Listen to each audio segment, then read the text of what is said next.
Yeah, you see the logos?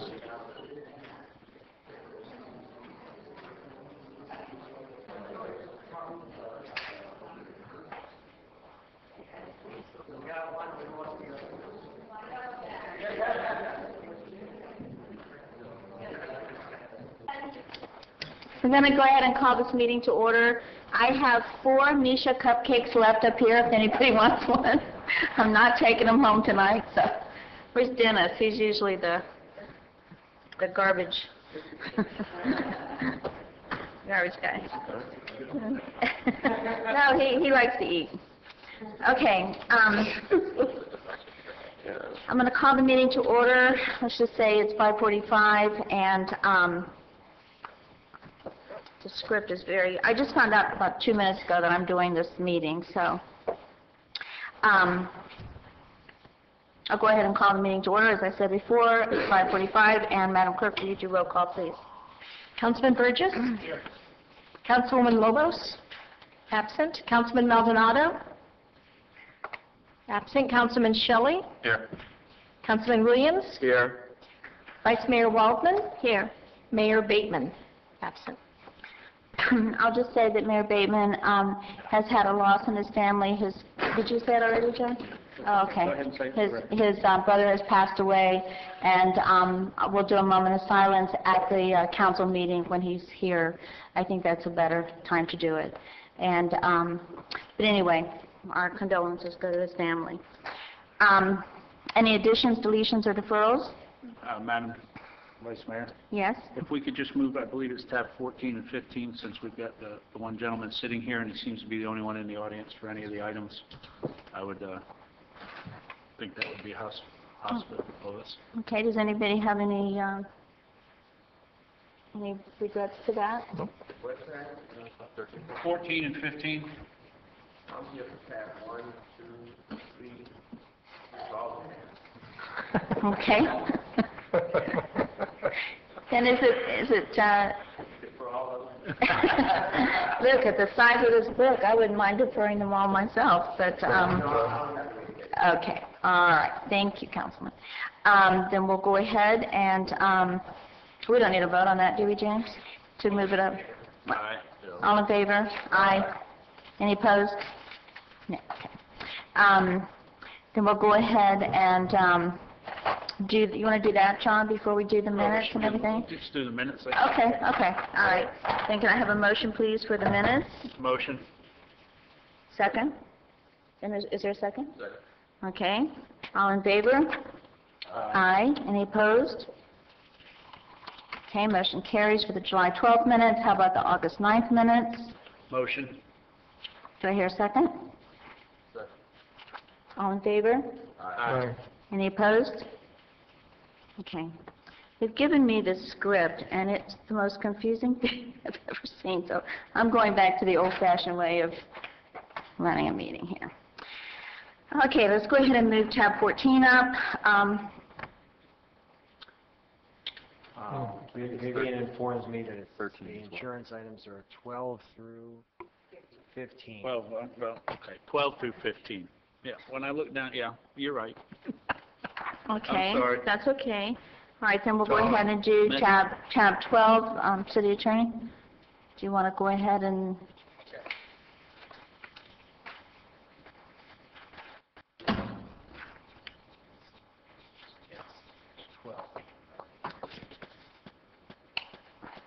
Is a resolution of the City Council of the City of Homestead, Florida, recognizing competitive bidding exemption and authorizing extension and renewal of a contract for professional services with Preferred Governmental Claims Solutions in accordance with Section 2-411.1A2, exemptions from competitive bidding, providing for an effective date.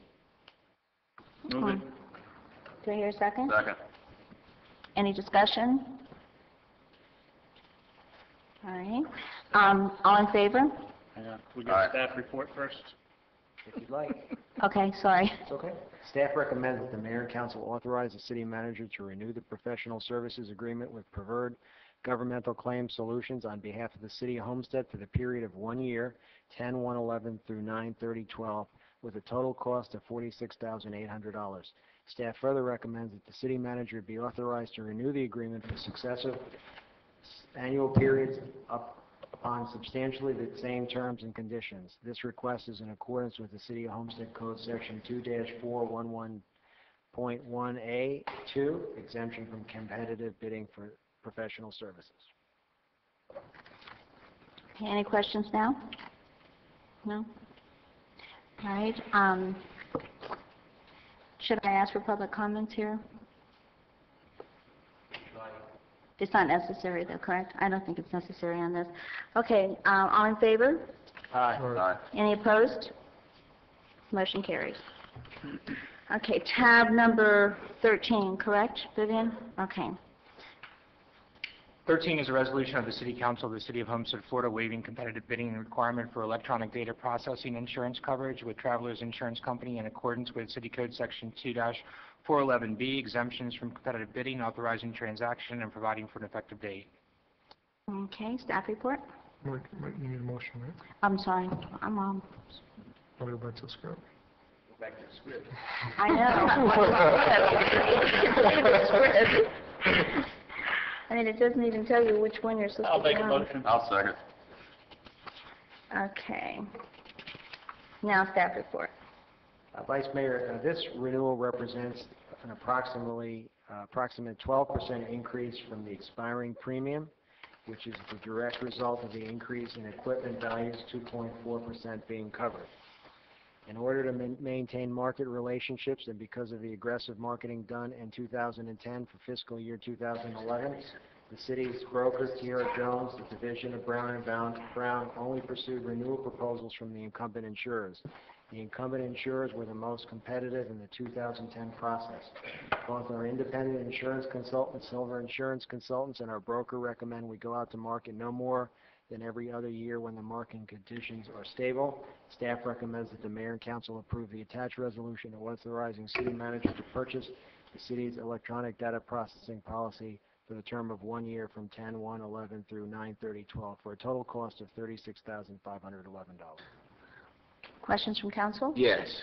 Layman terms, George. They shopped around last year, they got what they thought was the best price, and they want to renew for another year, and they feel that if they don't go in that way and they go every year, you kind of you alienate your market out there because they look for more of a relationship than just one year term. So they feel this is the best way to get competitive prices, both short-term and long-term. Okay. I have a question. The 12% increase, that concerned me a bit. Tom, did you? And I understand it says the result of the increase in equipment value is 2.4%, but to me 12% is quite a jump.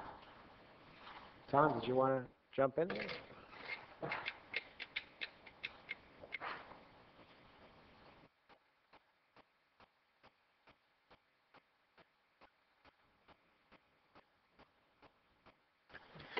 My name is Thomas Jones, 1780 North Chrome Avenue, Homestead, Florida, with T.R. Jones and Company.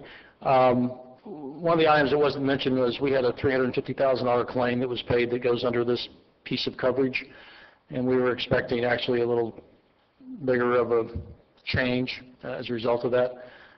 We did have some change in values, which are reflected in the report. The values did go up some. And the principal piece of that was the impact of the claim payment. Okay, so we paid out a claim. Excuse me? You said a claim? Yes, well, you didn't pay, the Travelers paid. Travelers paid it, Right. okay. We had a bulldozer that unfortunately ended up in the bottom of the lake. Okay, thank you. I understand a little bit better now. Any other questions from council? None?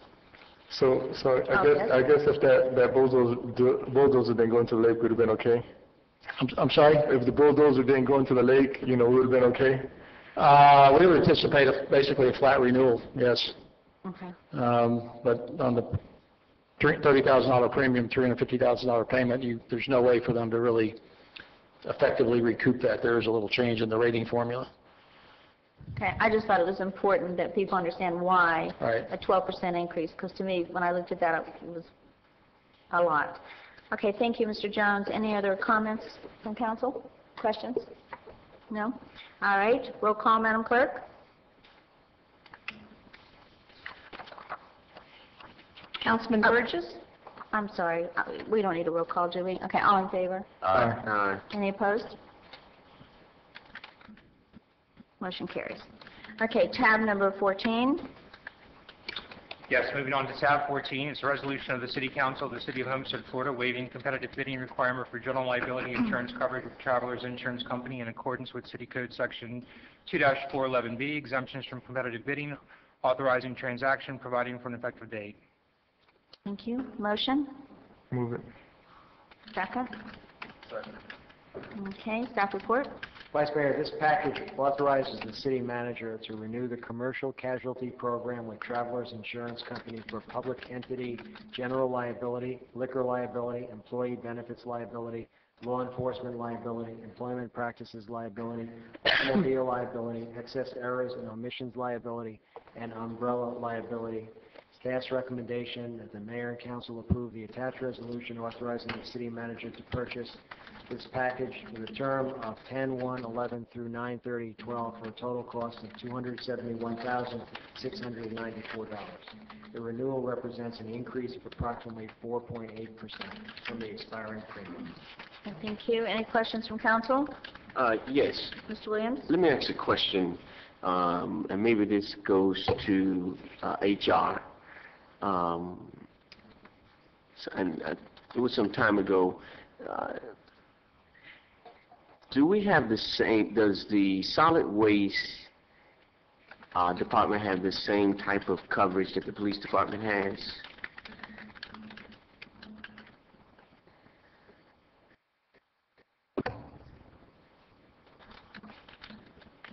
And what I mean by that is, for instance,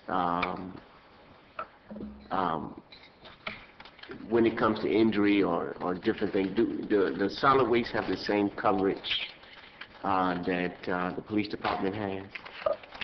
I'm sorry. With respect to an injury related to work, okay, that is under a separate policy, not this one. This is the liability. Okay. But to answer your question, yes, sir, all categories or job classifications are covered under that one policy. I think it's in the next tab. It's in the next tab. Okay. All right. Okay. Any other questions or comments? No? I'll go ahead and ask, all in favor? Aye. Any opposed? Motion passed. Okay, tab 15.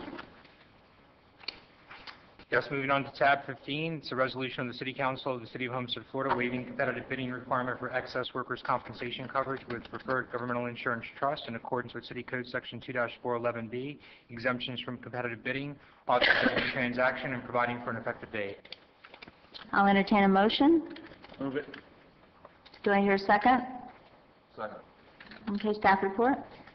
Vice Mayor, it's staff's recommendation the mayor and council approve the attached resolution authorizing the city manager to purchase excess workers' compensation policy for the city of Homestead for a term of 10/1/11 through 9/30/12 for a total cost of $135,873.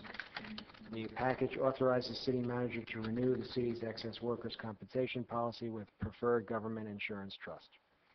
Okay, thank you very much. Any questions from council or comments? No? All right. Yes, I'm sorry. Oh, I'm Just- sorry, just Mr. one. Williams. Have our workman's compensation, has it gone up in the past year, or has it decreased? Claims? Oh, the claims? Yeah. That's pretty,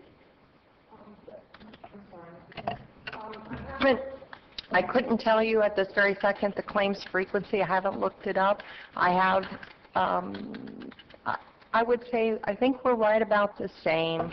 You know, some claims are minor and have medical only, no lost time. Others may be lost time, and they kind of sometimes average out. But if you would like more specific information, I'll be glad to Yeah, run that for you and give you that at a later date. I'll Yeah, provide I'd you. like to know, if you don't mind, exactly how many employees we have on workman comp claims, if you can get that to me. Yes, sir. And also the number of repetitive workman comp claims.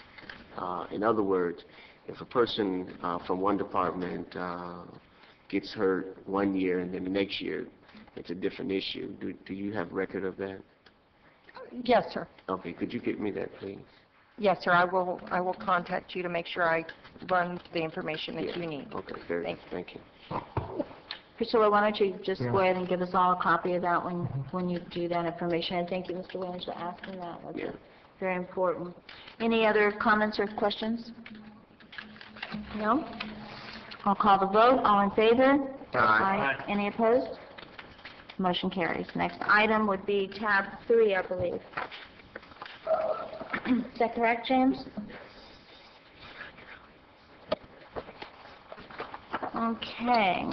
Yes, Vice Mayor, this is a proposed ordinance of the City of Homestead, Florida, amending the City of Homestead Code of Ordinances by amending Section 2-411, Purchasing Limitations of Division 2 Competitive Bids, of Chapter 2 Administration, authorizing the grant of a local preference in competitive purchasing unless otherwise prohibited by law, regulation, or agreement, providing for an increased local preference, providing for inclusion in the code, severability, and providing for an effective date. Can I have a motion, please? Move it. Second? Second. Okay. Staff reports.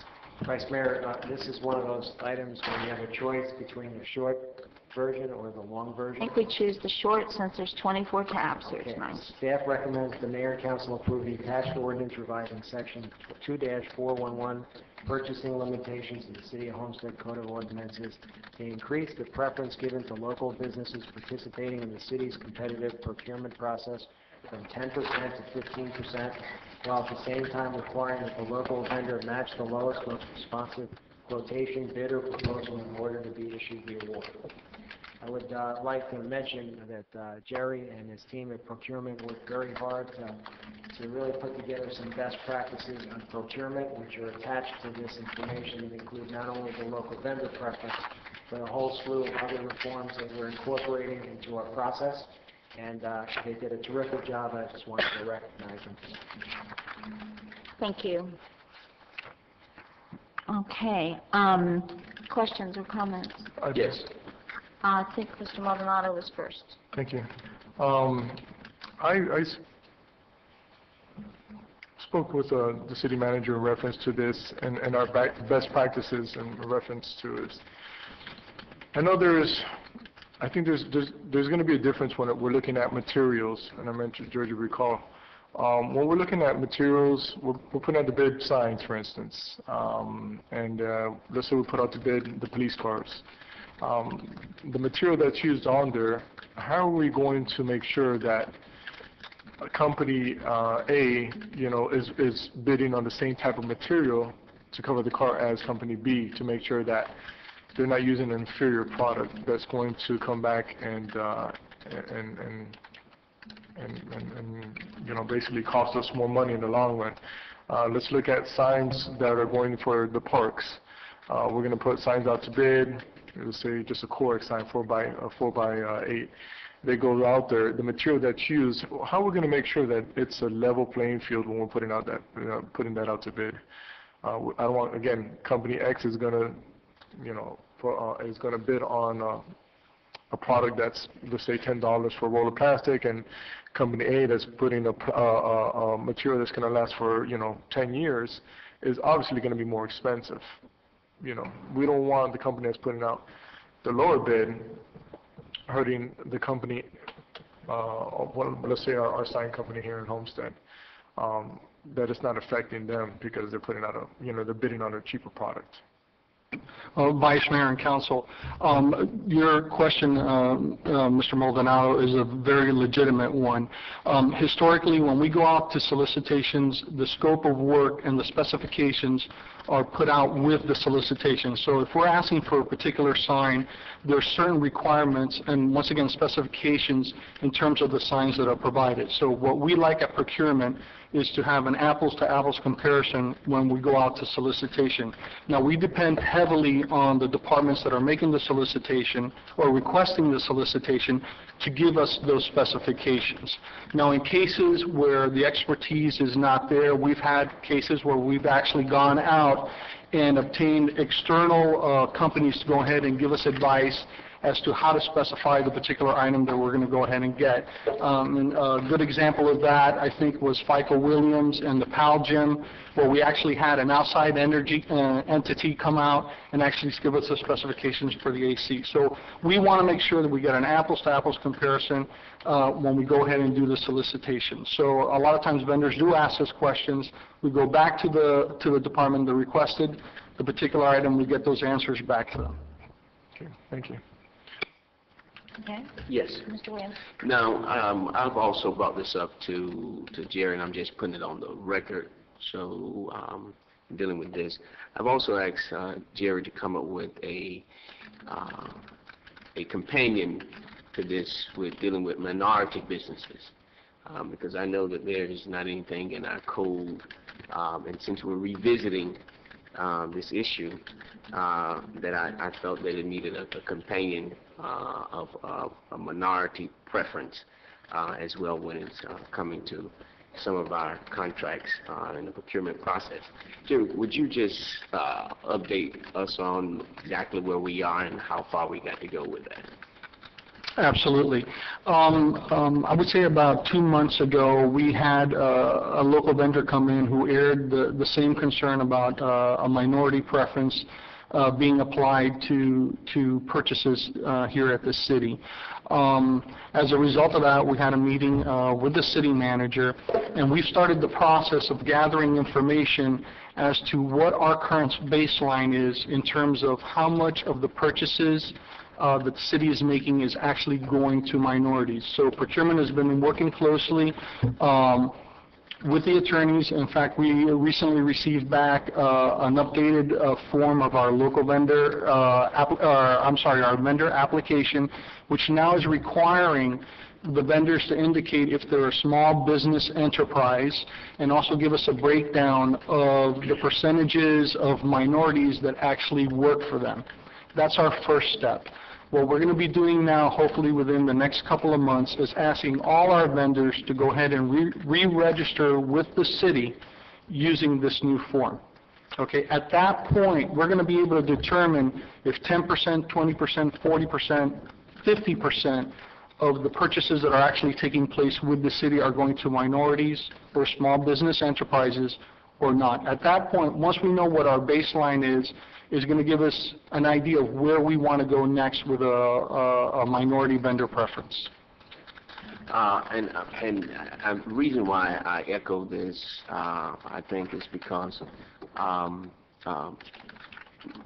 minority businesses who are trying to, and I hear a lot in my community that they just don't know basically the process by which to go by, and then how do we know that the contracts that we are giving to the procurement process in this local vendor preference, and it's just a way to track and make sure that everybody has to get some slice of the pie. And so I think this is very important, and I would hope that this council will seemingly endorse this companion to the local business preference, and for the area and for all of those who are trying to make ends meet in this process. To follow up to that question, I know that the county, you're an SBE or a DBE, or there's acronyms that they use as part of their minority business application. I mean, do we not have anything like that here in the city? Do we have any Currently, we don't have anything on our code for minority business. I didn't realize that. So yeah, I support Councilman Williams' efforts then, because I know that that's used widely at the county for those types of purposes, so I support that. Thank you. Okay. I hate to even start this, but as an example, would you give us an example how this 15% would be applied? For example, let's say a local person bids $100,000, an outside person bids $100,000. How does that 15% apply? In the case where we have a non-local and a local bidder both come in at the same price, according to the new ordinance, the local vendor would be given the award. Okay. As long as he's a responsible vendor, that there's no outstanding issues with him. Another example would be if it's the local is 105,000 and the non-local is 100,000. The local would be awarded, but the price would be 100,000 for the city.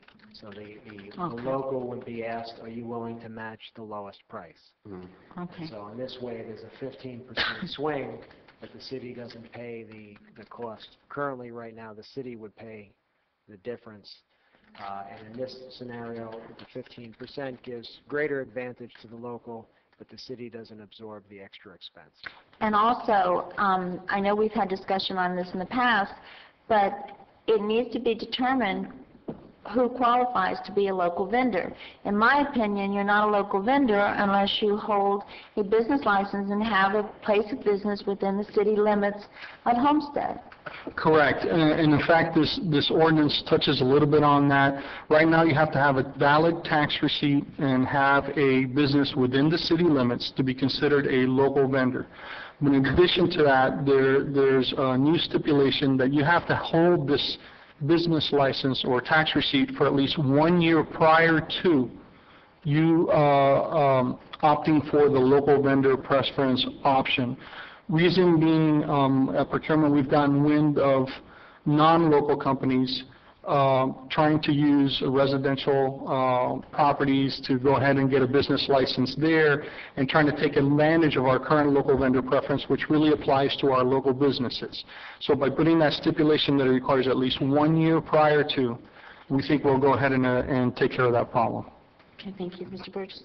And who's going to purge that list on a regular basis to make sure that it's correct and that the people are paid up, they had their tax stuff, and we don't have a company from Tampa who has a secretary over here or Hialeah or has a secretary down here and comes in and gets the proper paperwork done? How are we going to know that they're a true business? We talked about this in our meeting, and I was just wondering what the solution you guys came up with. I don't want to speak for development services. They're the ones who actually handle the business licenses. But I do know that they're required for all vendors to renew every single year. And at that point, they have to provide their property addresses and the form of business they're operating. Further than that, I really don't know in terms of, if it's a commercial or manufacturing company and the address is in a residential area, I would be assuming that the business license technician would pick up on that. So you would hope, but Yes, sir. I want to make sure we've got something in there that purges and does have somebody, a little bit of oversight to make sure that these things are truly what they're supposed to be. We try to pick that up as we go through renewals every year. Like Mr. Strauss said, we'll put a system in place to make sure that happens. Thank you. Just piggybacking, Mr. Chairman, just piggybacking off of that, we don't allow appeal boxes or anything, do we? And business, I defer that to Mr. Cordino. I don't know if they allow PO boxes or not. we don't allow appeal boxes as address. I think that was one of the questions that I got in addressing this was brought up one time. I don't think so as well, but just to, and then obviously we really don't follow up with do we really follow up with the company? Are they there? Are they physically there? Company X opens up, construction company says they're at Homestead, their main office is in Miami, they could open up a business and not manage. Let's say I get a location for $1,000 a month, just to say my business is here. you know, do we follow up with that in any way to make sure that they're truly there and operating? I think that's the question he's getting to, but, you know, what measures do we have in place to assure that? Because, or do we even want to start doing that? So, again, I'm just following up with what he's saying. I know what he's trying to get to, and it's basically, what is the assurance that we have in place to make sure that those people say that they're in Homestead, to get that preference, they're operating here? We'll make sure that we have a defined system in place, so in the future that we can make sure that we have an answer for that question. Okay. And in your research for doing that, I know so many people that says, well, my address is Homestead, Florida, but that doesn't mean that they're within the city limits. So, Vice Mayor, we have a suggestion from our city attorney that we could raise, because if you'd like it, then we can try to incorporate that if you'd like. James? Having worked on these ordinances for other municipalities and looked at a few things, not that it's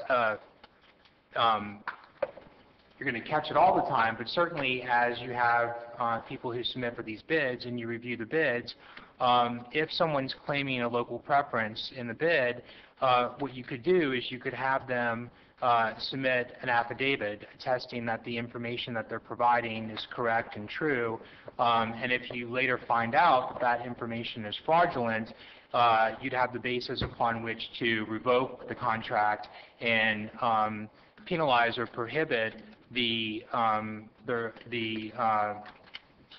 person who received the contract from submitting further bids to the city.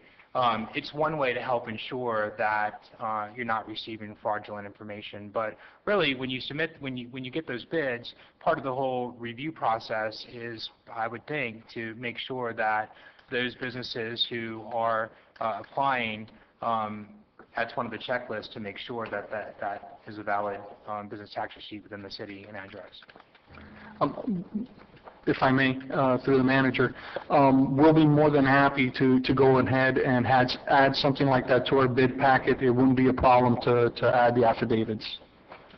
I'm very comfortable with it. I haven't heard from my counsel. I would make that argument. I would recommend that as well. I would like to see that in there, the language. I would just like for it to be researched before they get the bid, because once they get the bid and do the work, we owe them the money, so. I think just the work involved with that, I think, would be fairly significant, so it just becomes a cost benefit. Right, an extra cushion. All right, any other comments or questions from council? If not, I'll call the vote. All in favor? Aye. Any opposed? Motion carries. Next item would be tab 4. Yes, moving on to tab 4. Tab 4 is a resolution of the City Council of the City of Homestead, Florida, accepting proposal and approving continuation of services of the Cordino Group for traffic engineering and planning services pursuant to continuing contract awarded under RFQ 2007-15, providing for an effective date. Motion? Move it. Second it. Okay, staff report. The Vice Mayor, the Cordino Group has been retained by the city to perform all transportation reviews in accordance with state, county, and local regulations while coordinating with the various governmental entities. In addition, Mr. Cordino has submitted a proposal scope of service, which is attached, outlining the different traffic impact analysis and other professional services that they will continue to provide. The proposal includes a list of fees by trade. The staff recommends the Mayor and Council approve the attached resolution, which authorizes the city manager to continue the professional services agreement with the Cordino Group in the amount not to exceed $50,000 pursuant to RFQ 200715, continuing professional services for the upcoming fiscal year. Thank you. Any questions or comments?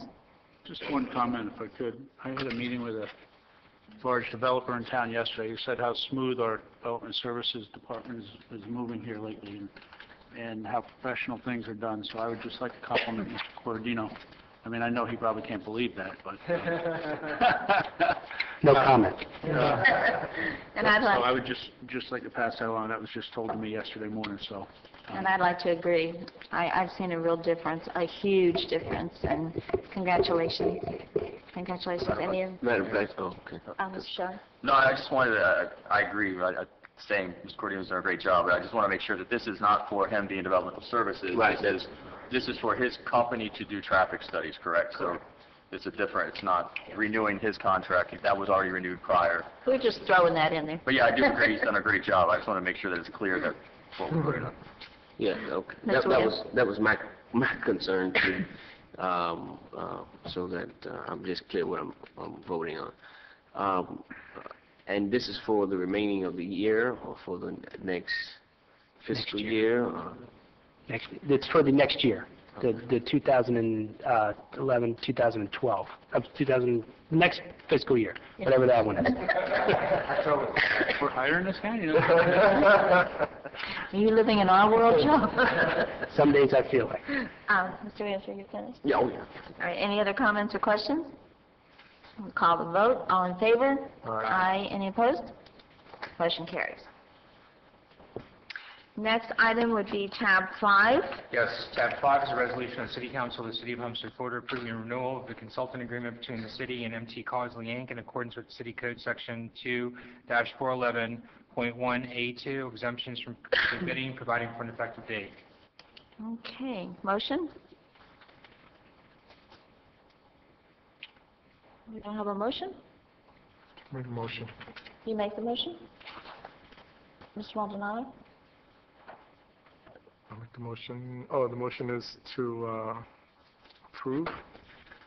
It's staff recommendation that the mayor and council approve the attached resolution authorizing the city manager to continue the professional services agreement with MT Causley in the amount not to exceed $375,000 for the upcoming year. So I'll speak again. Do I have a motion? Just a second. No second? Did you make the motion? I made a motion. Okay, is there a second? I'll second it for discussion. Yeah. Okay. Staff report. Vice Mayor, MT Causley has included in your backup material their proposal to continue what they've been doing, which is they supply building, roofing, mechanical, electrical, and plumbing plans review and inspection personnel, permit clerks, building computer technicians, transportation, communication equipment, two-way radios, cell phones, photography equipment, insurance. And in essence, this is just a continuation of their existing contract, and the staff recommends the mayor and council approve the attached resolution authorizing the city manager to continue the professional services agreement with MT Causley in an amount not to exceed $375,000 for the upcoming fiscal year. Question. Yes, sir. I thought it was my understanding that we were phasing these persons out. Maybe I'm... I hadn't, I arrived here 8-9 months ago, and this operation here I really haven't taken a close look at. I will say that I haven't heard anybody since I've been here ask me to go out to bid, but certainly there's that one option. I think at some point, and I don't know when, the city made the determination to privatize this operation. Do you know, Joe, how long it's been? No, I don't, but it pre-exists. I think it's a couple years before I... It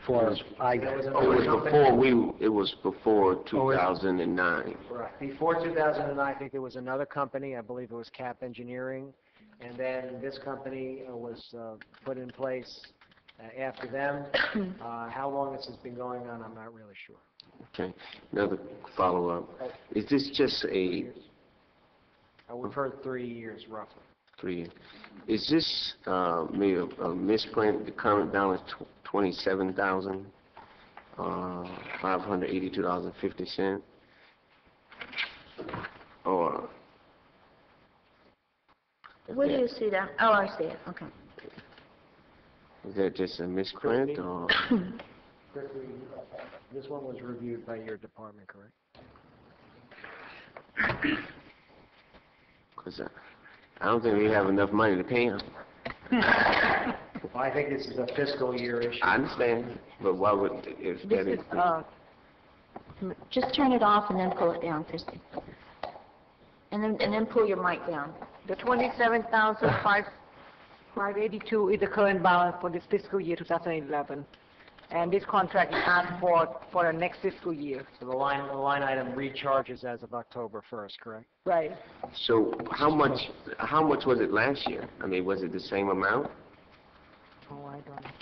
And was it the same amount that they're requesting And number two, what has been the level of services that, how do we, George's question maybe for you, how do we review when we have these extensions? How do we review to make sure, because I know sometimes they come back because there's because of how the contract is written, but how do we know that they have done exemplary service to meet the bar that we have set? Do we have anything in place from that department or from your office that is just not an automatic renewal because they have a contract? How do we determine that they have met the expectation bond? This particular operation is one of what I consider to be Tier 2 reviews. We had some other departments where we've been doing operational reviews, and my intention was to finish up those first and then start looking at this operation. So I would say I share your concern of how do we ensure quality control and accountability, and I really at this time don't have the same comfort level I have with some other areas, but part of it is I haven't spent a lot of time reviewing this as well. If I could make a suggestion, Mr. Williams, it might help, is that because Mr. Lambert's not here and he works directly, am I wrong, directly with Mr. Lambert, and in Mr. Lambert's defense, he just had a complete shoulder replacement, so he has a reason not to be here. I think maybe if we could table this until we could hear from Mr. Lambert to see what kind of services he actually provides in helping our department, or would you agree with that? Well, I will say the question was what kind of review does the manager's office do, and I'd say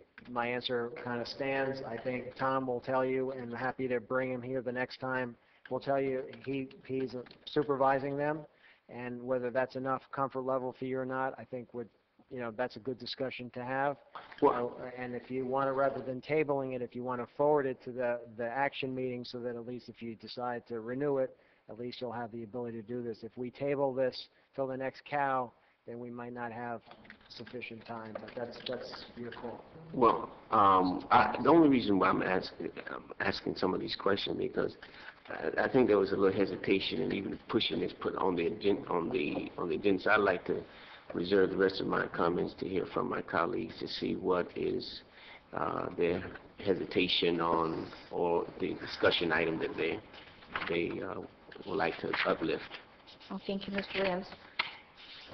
Anybody? Madam Vice Mayor?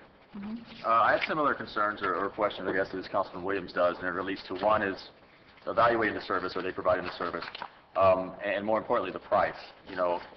Because it's not an exclusive contract, which means we could have 20 vendors that provide the same service, and then we could have some sort of internal process which vendor goes out.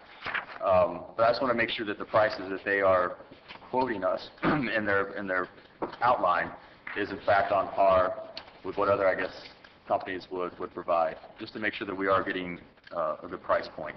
And I don't know if we've done that analysis. Has anyone done that? I believe these prices are based on an existing contract that was evaluated competitively, and therefore they were selected. And I don't believe the numbers have changed in several years. So they were competitively selected. The only thing is, because I wasn't here during that process, I really can't sit here and tell you that, everything has been done to my satisfaction. It may very well be the case. And as we looked at, triaging which operations we're going to look at first, this kind of was slated as kind of the next tier of divisions or departments. And so I think the level of analysis that you're looking for right now, I'm not prepared to give you those answers. So I guess what I was hoping is we could status quo, and as we go through that, because we're going to need continuity of service, and then you'll see a similar thing with the audit that's on there for the auditor, just giving us an opportunity to get a finance director in place and finish off the last year of the renewal, and then we can come back with a process for that as well. Okay, and then I guess I have a follow-up comment and then a question, and that is, I think competition's good. It's always good. So I think we need to just make sure that our analysis is right. Are there any other companies that are willing to provide the same service for less? I don't know how we go about finding that out.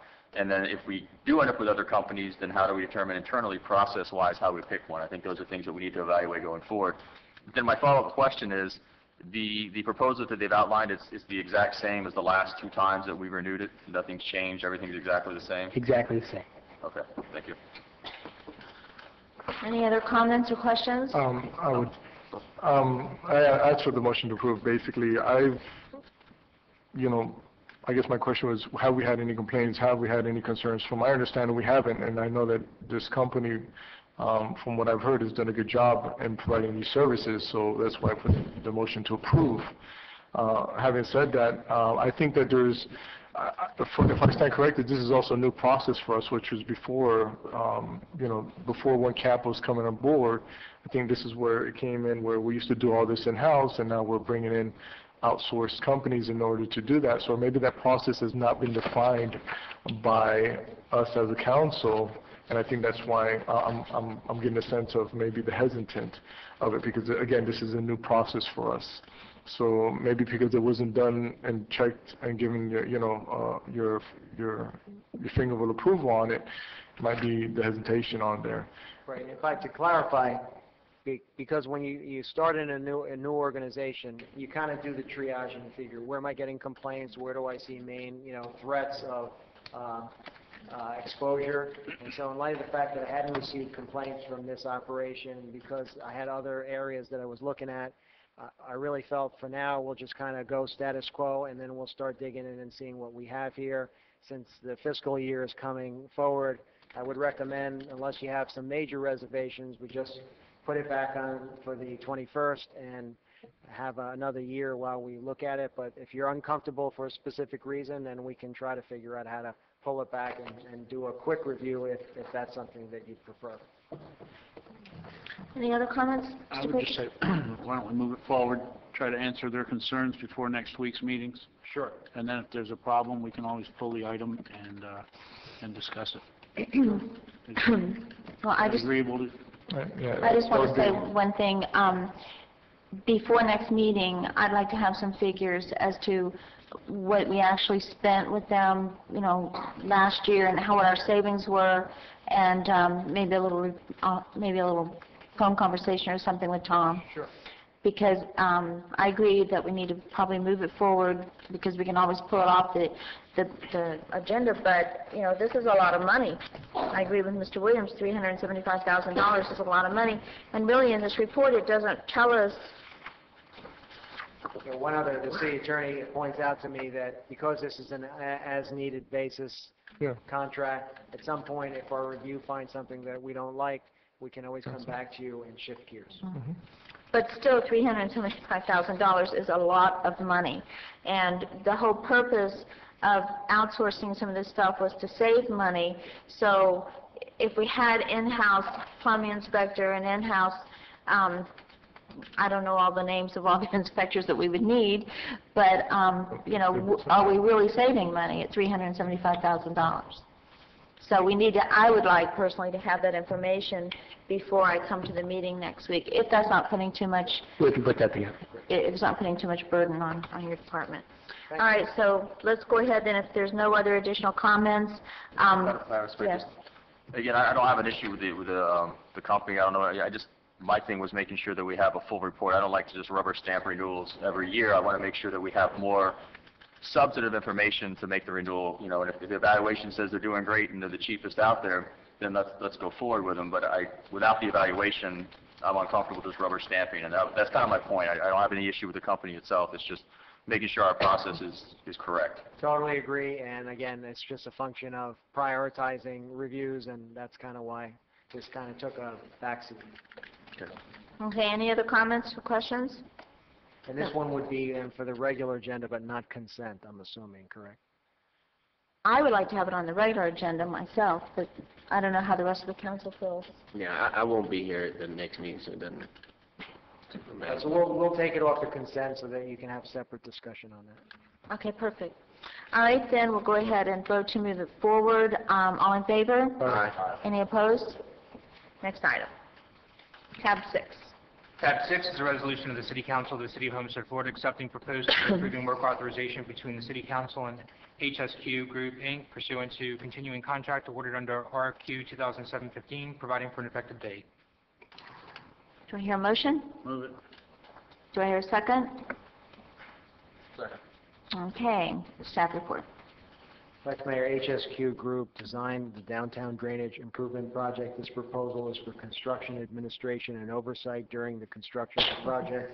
The proposal provides for the following services: inspections, construction-related inquiries, project monitoring, schedule enforcement, shop drawing review, closeout, and certification. Yeah. Staff's recommendation to Mayor and Council: approve the attached resolution, authorize the city manager into a non-exclusive professional services agreement with HSQ Group, Inc. for construction, administration, observation, and certification services. These services are provided in accordance with the current non-exclusive professional services agreement, RFQ 2007-15, continuing professional services. Okay, questions from council? Yes, is this a continuation of a contract? No, this is the last phase of the drainage improvement program, which is the actual construction. What they will do in this phase is actually the construction supervision. They were involved in the design and permitting of the project previously. And we don't have anybody in-house that does any of this? For this particular project, I would recommend that we use an outside consultant. They're going to be there on a daily basis. And this is who you recommend? Yes, yes. I would always recommend a design engineer because of their knowledge of the project and to make sure that what they put in the drawings is what gets built. And we don't have any other vendors that can do this? I'm sure there are plenty other vendors that can be looked at as well. But it's standard practice to use design engineers to do this type of service just because of their familiarity with the project. And this is going out to bid, right? The drainage project already went out to bid and has been awarded, and all we're waiting for is the county to get the notice to proceed so we can start on the project.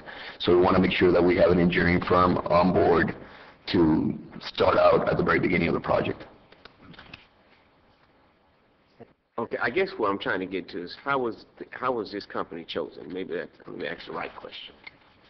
This company, with engineering services, the companies are, what the city did several years ago was pre-qualify engineering firms for certain types of work.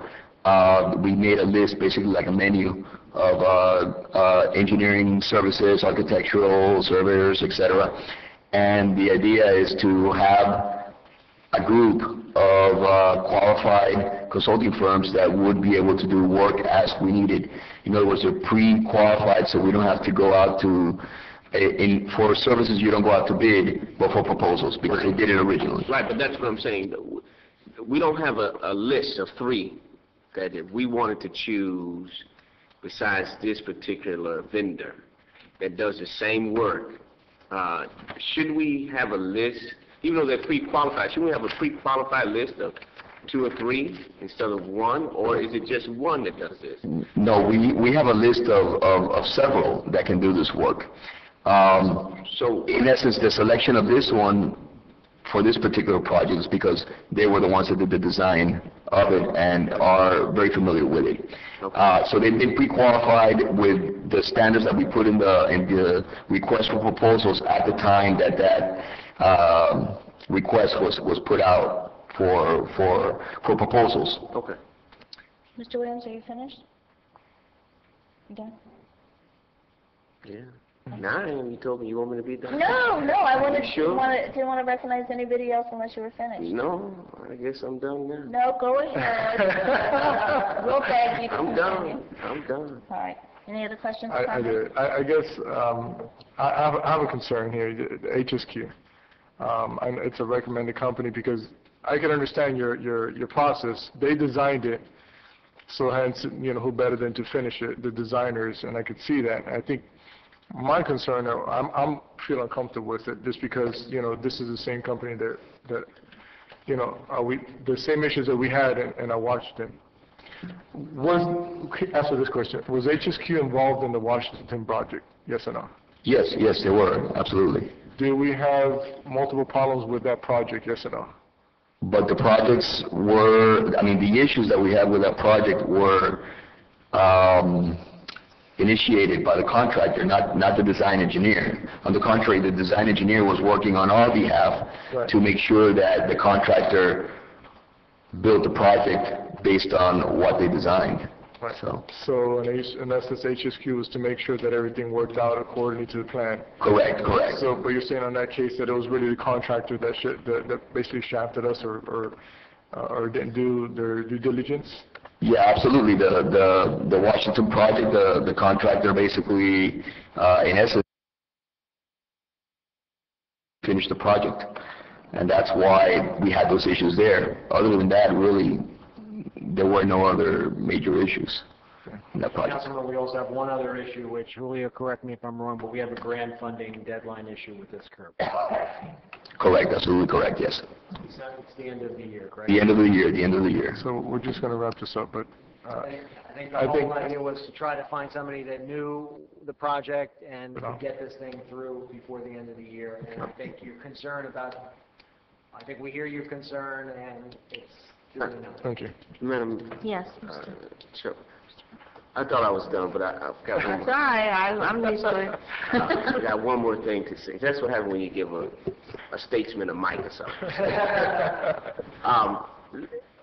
But this is, George, I don't mean to, and maybe I'm just agitated today, but I don't mean to beat it, but it seems like we always have deadline issues when it comes to these grants and trying to finish up the work, and then we're put in predicaments like this, and where it forces our hands to say, yes, we got to go with this because we got a deadline issue. How can we, because I'm not comfortable with this group, but that's just my professional and personal opinion, but it seems like our hands are being forced to approve this because we've got a deadline issue with a grant. How can our staff be in a better position to where when these things happen, when it comes to council, it's not a rush, we got to approve it. If not, then we're in jeopardy of losing our grant dollars or funding. Sure. Can you kind of put something in, maybe it's just me, I told you I'm just a little frustrated. No, it's not. But I think the observation is a very good one, and as we talk about organizational review, some of the organizational weaknesses, as I've seen here, is part of it evolved over time with decentralizing operations, so more, less administrative overview, and, you know, more reliance on individual departments. Unfortunately, when it comes to grants and when it comes to contract deadlines or provisions in contracts, we don't really have, you know, one person that's reviewing all the city contracts and grants and making sure that everything complies. So in some cases we do it really well, and in some cases we either miss deadlines or we miss certain provisions that should be there. So internally we're looking at how to put that better system in place so that we're not always playing defense, and so that, you know, we know way ahead of time. In some cases, missed deadlines have been very legitimate because we're waiting for an outside agency that hasn't gotten back to us. But I don't have a full comfort level sitting in my office that every grant deadline, every contract provision, somebody has it charted out and is looking. So we're just trying to figure out the best system and who best to do that, so that, you know, we're more proactive than we are. As far as this particular firm and this particular project, you know, I think Julio has made the best decision in terms of the familiarity with the project, and it makes a lot of sense to just kind of go on our way and get it done. Well, yeah, it makes sense because the point is that we've got a deadline. So that makes sense, of course. But those are just, you know, my concerns in this. I'm done. You sure? Yeah. Any other questions or comments? Again, yeah, I do. Okay. This is phase one. How many phases? Because we're just starting here. This will be it. This will be the only one. So it's phase one, and that's This will be phase it. two or anything like that. Mhm. Any other questions or comments from council? Just want to make sure we put someone on top of this company election. All right. You done? I am now. All right. Wait, no, I'm just kidding, go ahead. Just making sure. I'll go ahead and call the vote. All in favor? Any opposed? Next item. Yes, tab 7 is a resolution of the City Council of the City of Homestead, Florida, accepting proposal and approving work authorization between the City Council and Hazen and Sawyer PC pursuant to continuing contract awarded under RFQ 2007-15, providing for an effective date. Move it. Is there a second? Second. Staff report. Vice Mayor, periodically, the city requests Hazen and Sawyer to analyze, assess, and recommend a variety of infrastructure improvements, modifications, as well as assist in addressing various regulatory requirements. Hazen and Sawyer provides various engineering services that the city requires on an as-needed basis. These services are performed for the Public Works and Engineering Services upon request. Staff's recommendation, the Mayor and Council approve the attached resolution, authorize the city manager to accept the proposal, miscellaneous engineering professional services from Hazen and Sawyer, environmental engineers and scientists. The company has been providing their services on an as-needed basis since 1994. The agreement is provided in accordance with the current non-exclusive professional services agreement, RFQ 2007-15, continuing professional services. Questions or comments Yes. from council? Mr. Williams. Yes. I tell you, I'm just full of comments tonight. I could be a little aggravated though, but could you do me a favor? When we have these continuation in these contracts, could you put somewhere in our report how much we spent last year? And, you know, so that we're clear. Let's say that we're approving them out for $40,000, but they may only spend 20. How would we know that? Yeah, we can... Could you, is that possible? Yes. Is that, because I like to know, and it goes back to the other professional service agreement that we had.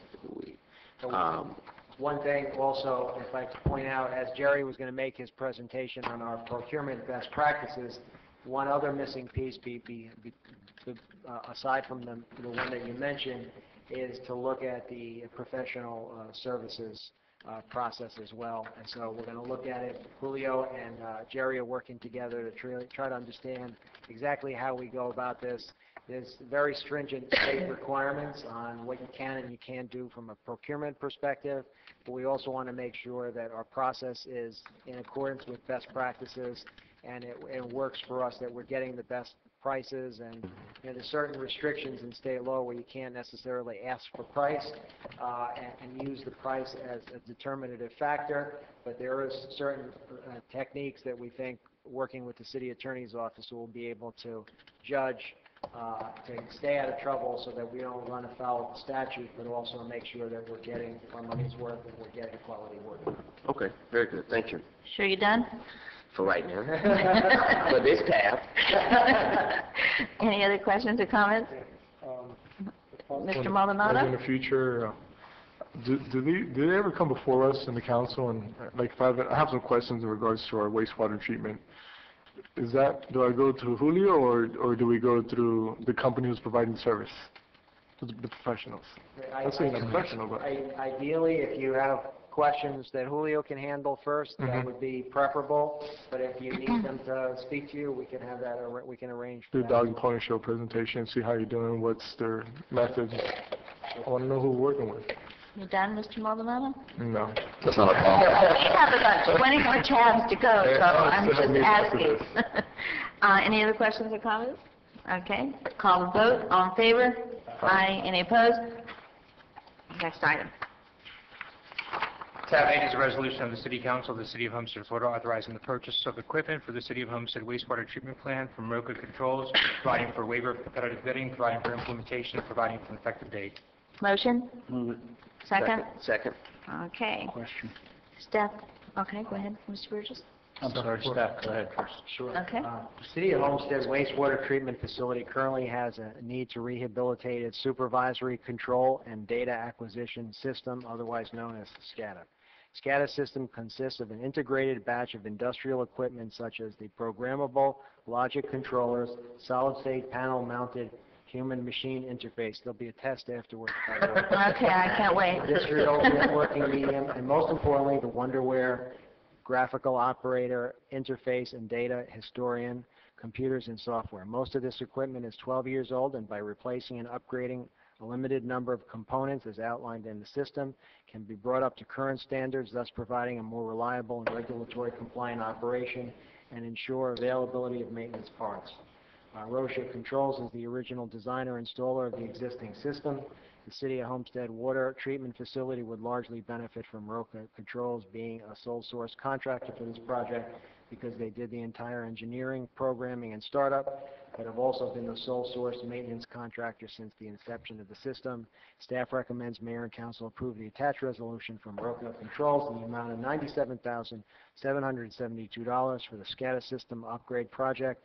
In addition, the Public Works and Engineering Department is allocating an additional $22,490 for any unforeseen conditions that might arise, and if they spend the $22,490, we'll know that the contingency system. Take a breath. Thank you. Mr. Burgess. What is the $22,500 for? What unforeseen conditions that they put the system in and? Another $22,000.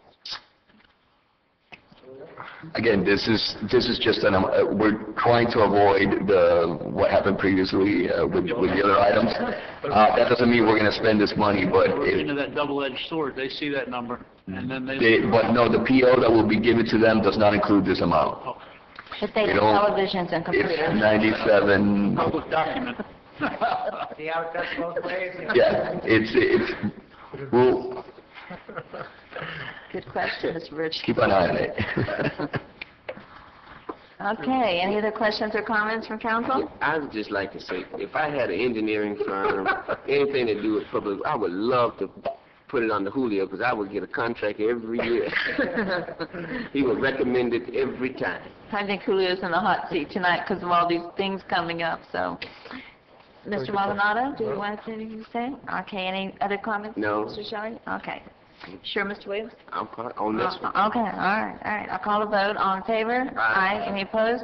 Motion carries. Next I item. know we're going to be a while waiting on the sign stuff. Yes, if you're here for the sign meeting, good luck. Because I'm on tab 9, and we have -5 tabs. I think we have 24 tabs. So, Falling a little behind. so it's going to be a while. It's going to be a while. You want to defer the sign meeting, or? No, I think... 10 minutes to 7. What time did we say? 7 o'clock? No, we put 6:30. No, it's 7 o'clock. We put 7. We put 7. You wanna wait and But it see says how- following this meeting, so You want us to wait and see about 7:15 how we many might people also- are really here? maybe we might just keep rolling through. Let's just move forward and knock this out and move on. I'm just saying though, it's going to be a little bit of time, Listen. especially if somebody I know keeps talking. I'm kidding. we can do. All right, next item would be, what are we on, John? James, 9? Tab 9. Okay, tab 9. And there's no resolution with this. This is just a motion, so I'll defer to the city manager. Okay. It's a motion to extend, to approve, it's a motion to approve authorizing city manager to extend the contract for tree trimming. And I can read, if we have a motion in a second, I can. Okay, then let's go ahead and... I'll second for All right. discussion, because I've got some comments on it. Okay. All righty then. Vice Mayor, the city entered into a contract with Asplund Tree Expert on 11/26/2009. The contract covers the cutting and removal of vegetation, brush, and live and/or dead wood trees within the City of Homestead's electric service territory to provide suitable electrical and mechanical clearance between trees, lines, apparatuses, and structures in the amount of $125,000 per year. As per Section 1.4 of the bid, this contract can be extended for an additional 2 years on a year-to-year basis if mutually agreed. The electric utility is requesting an extension of the contract through September 30th, 2012. Terms and conditions will remain the same with the exception of the expiration date. Asplund Tree Expert Company has been contacted and it agrees to an extension at the same prices. Staff recommends Mayor and Council authorize the city manager to extend the contract with Asplund Tree Expert Company for 1 additional year in the amount of $125,000. This contract covers the trimming and clearing of any trees and vegetation in conflict with the clearances required for the electrical facilities of Homestead Energy Service. Yeah. Mr. Williams? Yes. George, how often are they responsible for doing this? Because I was under the impression that they only do it a certain amount of times of the year. We have a variety of different types of circuits. The main trunk lines are cleared on a 3-year cycle. The branches off of the main trunk lines are not cleared on the 3-year cycle. They're cleared on more like a 4 or 5-year cycle. And individual services and things like that are handled on an as-needed basis. So how do we go about analyzing or seeing if they need to be cleared before that time period? Uh-oh. We respond to requests from residents, and our crews are out in the field. If our crews come across a condition, they'll turn it in to be cleared ahead of time. And how long before that process take before they come out and clear it? Typically, they come out, when we give them a request, they respond within the week. Within the week. And we only pay them for services that are rendered, correct? Correct. So, what did they perform this year? They How work. much have we spent? We spend the $125,000 on a yearly basis. They are out there doing line clearing 40 hours a week. It's a 2-man crew with equipment, and they're out there 40 hours a week. And sometimes they'll work a little bit in addition if there are special circumstances. Okay, because in my district, in my area, I've noticed that there are a lot of areas that the lines have overgrown onto the poles, and so I want to see what kind of schedule that they were on, because you're stating that they only come out if there's a concern. But then you're saying there's a 40-hour week crew out there. I'm just confused. We have 160 miles of line, and in order to meet the 3-year schedule for the main trunk lines, that fills up a normal work year for this crew. And I will mention, I did go out when you had advised me of some tree conditions. I went out and took a look, and the majority of what I saw, the trees were not in conflict with the electrical lines. They were in conflict with cable television and with telephone lines, which are the lower lines on the poles. We do not pay our contractors to trim for cable or for phone lines. We only pay them to trim for clearances with electrical. And they did go back out and address a couple of areas that when I rode the neighborhood that I saw there was a problem, they went back out and addressed those. Okay. Well, we need to ride again then, because I'm seeing something different. Okay, and if you would like to, to ride the two of us, then you could point them out to me. That would really be helpful as well. Okay, very good. All right. We'll put Barbara out on the bucket truck. Is that after she gets back? I think we should put Mr. Williams in the bucket truck. He could ride down the road I and can point. ride and point.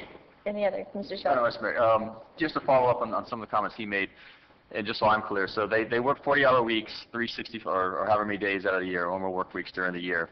And by doing so, they'll be back to the same tree every 3 years or every 5 years, depending on what their branches or trunks. Is there, because we have a lot of storms here, you have hurricane seasons that come through, and so it would seem in order to minimize the down power lines during such events, is there any way to increase that schedule in some way, have we looked, is there grants available for emergency management or FEMA or something that would allow us to maybe be a little more proactive prior to hurricane season starting, or anything to that effect? I will have to investigate that. I am not aware of any grant money, but I haven't investigated it. Okay, because I'm not looking to necessarily increase the fees, but it does seem, I know we do have power go down occasionally because of trees, and we do have a lot of, thunderstorms here, and normally, plus you add into that hurricanes and tropical storms, and so if we can be more proactive, it might help limit some of that downtime for our residents when those occur. So if there's a way to be more proactive without costing us money, I wouldn't mind looking into that. Okay, thank you. Any other comments, questions? We'll call the vote. All in favor? Aye. Any opposed? Next item. Yes, Vice Mayor, the next item is tab 10. This is a motion for the city manager to enter into a final year contract, so no resolution for this item as well. Okay, motion? Move it. Second. All right, staff report. Vice Mayor, in accordance with IBEW agreement on Article 13.28B, the city is required to provide uniforms to union employees. On July 8, 2008, City Council awarded bid 200803 uniforms and related items to Cintas Corporation. The above-referenced fiscal year contract was bid with the specifications that the contract could be extended for 2 additional 12-month periods on a year-to-year basis if mutually agreed to by both parties. Cintas Corporation has been contacted and agreed to the second and final extension per the attached letter at the same prices. Also attached is the original bid tabulation. Staff's recommendation, the mayor and council authorize city manager to extend the above-mentioned contract with Cintas Corporation for the purpose of providing uniforms, related items, and services through September 30, 2012, according to Section 1.4 of bid 200803. This will be the final of 2 possible extensions. Okay, any questions or comments? Yes. Yes, Mr. Williams. George, let me ask you a question. As you had stated in your grand presentation of the budget last week, and as property values continue to fall off, have we looked at evaluating some of our agreements like this that perhaps, which I probably I think needs to be looked into? I mean, have you considered, even though this is the final piece on this one, but in dealing with some of our financial issues that can be rolling down our street any year now, are you prepared to go back to the table and look at this kind of agreement with these uniforms and different things of that nature? Yeah, what I have anticipated doing is, as we get closer to beginning the negotiations process, to look at all of the collective bargaining agreements, understand what are some of the areas where operationally we have interest in, and then where the elected body would like to look at, and then we can start itemizing what issues would be ripe for bargaining with the unions. And so I think we have about a year left, right? So typically we start negotiating in April and May, somewhere around there. So we'll be coming back to you at some point to kind of have a discussion of what your goals and objectives would be for collective bargaining. Yeah, well, I know this is not to be talked about, but I'm gonna bring it up anyway. I understand. And so I think it needs to be looked at one point in time. I can understand it, but as we go now into where our property values continue to decrease and our tax revenue continue to decrease, this is one of the items I think we need to revisit. I understand. Okay, thanks. Any other questions or comments? No? I'll go ahead and call the vote. All in favor? Aye. Aye. Any opposed? Motion carries. Next item. Yes. It's tab 11. Tab 11 is a resolution of the City Council of the City of Homestead, Florida, authorizing the city manager to renew the agreement with Institution Systems, Inc. for the City of Homestead Customer Service Department, recognizing applicable exemption from engaging in competitive bidding pursuant to City Code Section 2-411.1A5, exemptions from competitive bidding, and providing for an effective date. Do I hear a motion? All right, do I hear a second? Second. Okay, staff report. Intuition Systems currently receives and processes over 100,000 mail-in utility check payments annually. Contract for lockbox services commenced on October 1st, 2009 for the receipt, processing, and deposits of mailed-in utility payments. Intuition Systems maintains auditable records for 3 years after initial payment has been made and shall make them readily available to the city in accordance with the Florida Public Disclosure statutes. Staff recommends that the mayor and council approve the attached resolution authorizing the city manager to renew the contract between the City of Homestead and Intuition Systems, Inc. to provide lockbox processing services for fiscal year 2012 in the amount of $27,500.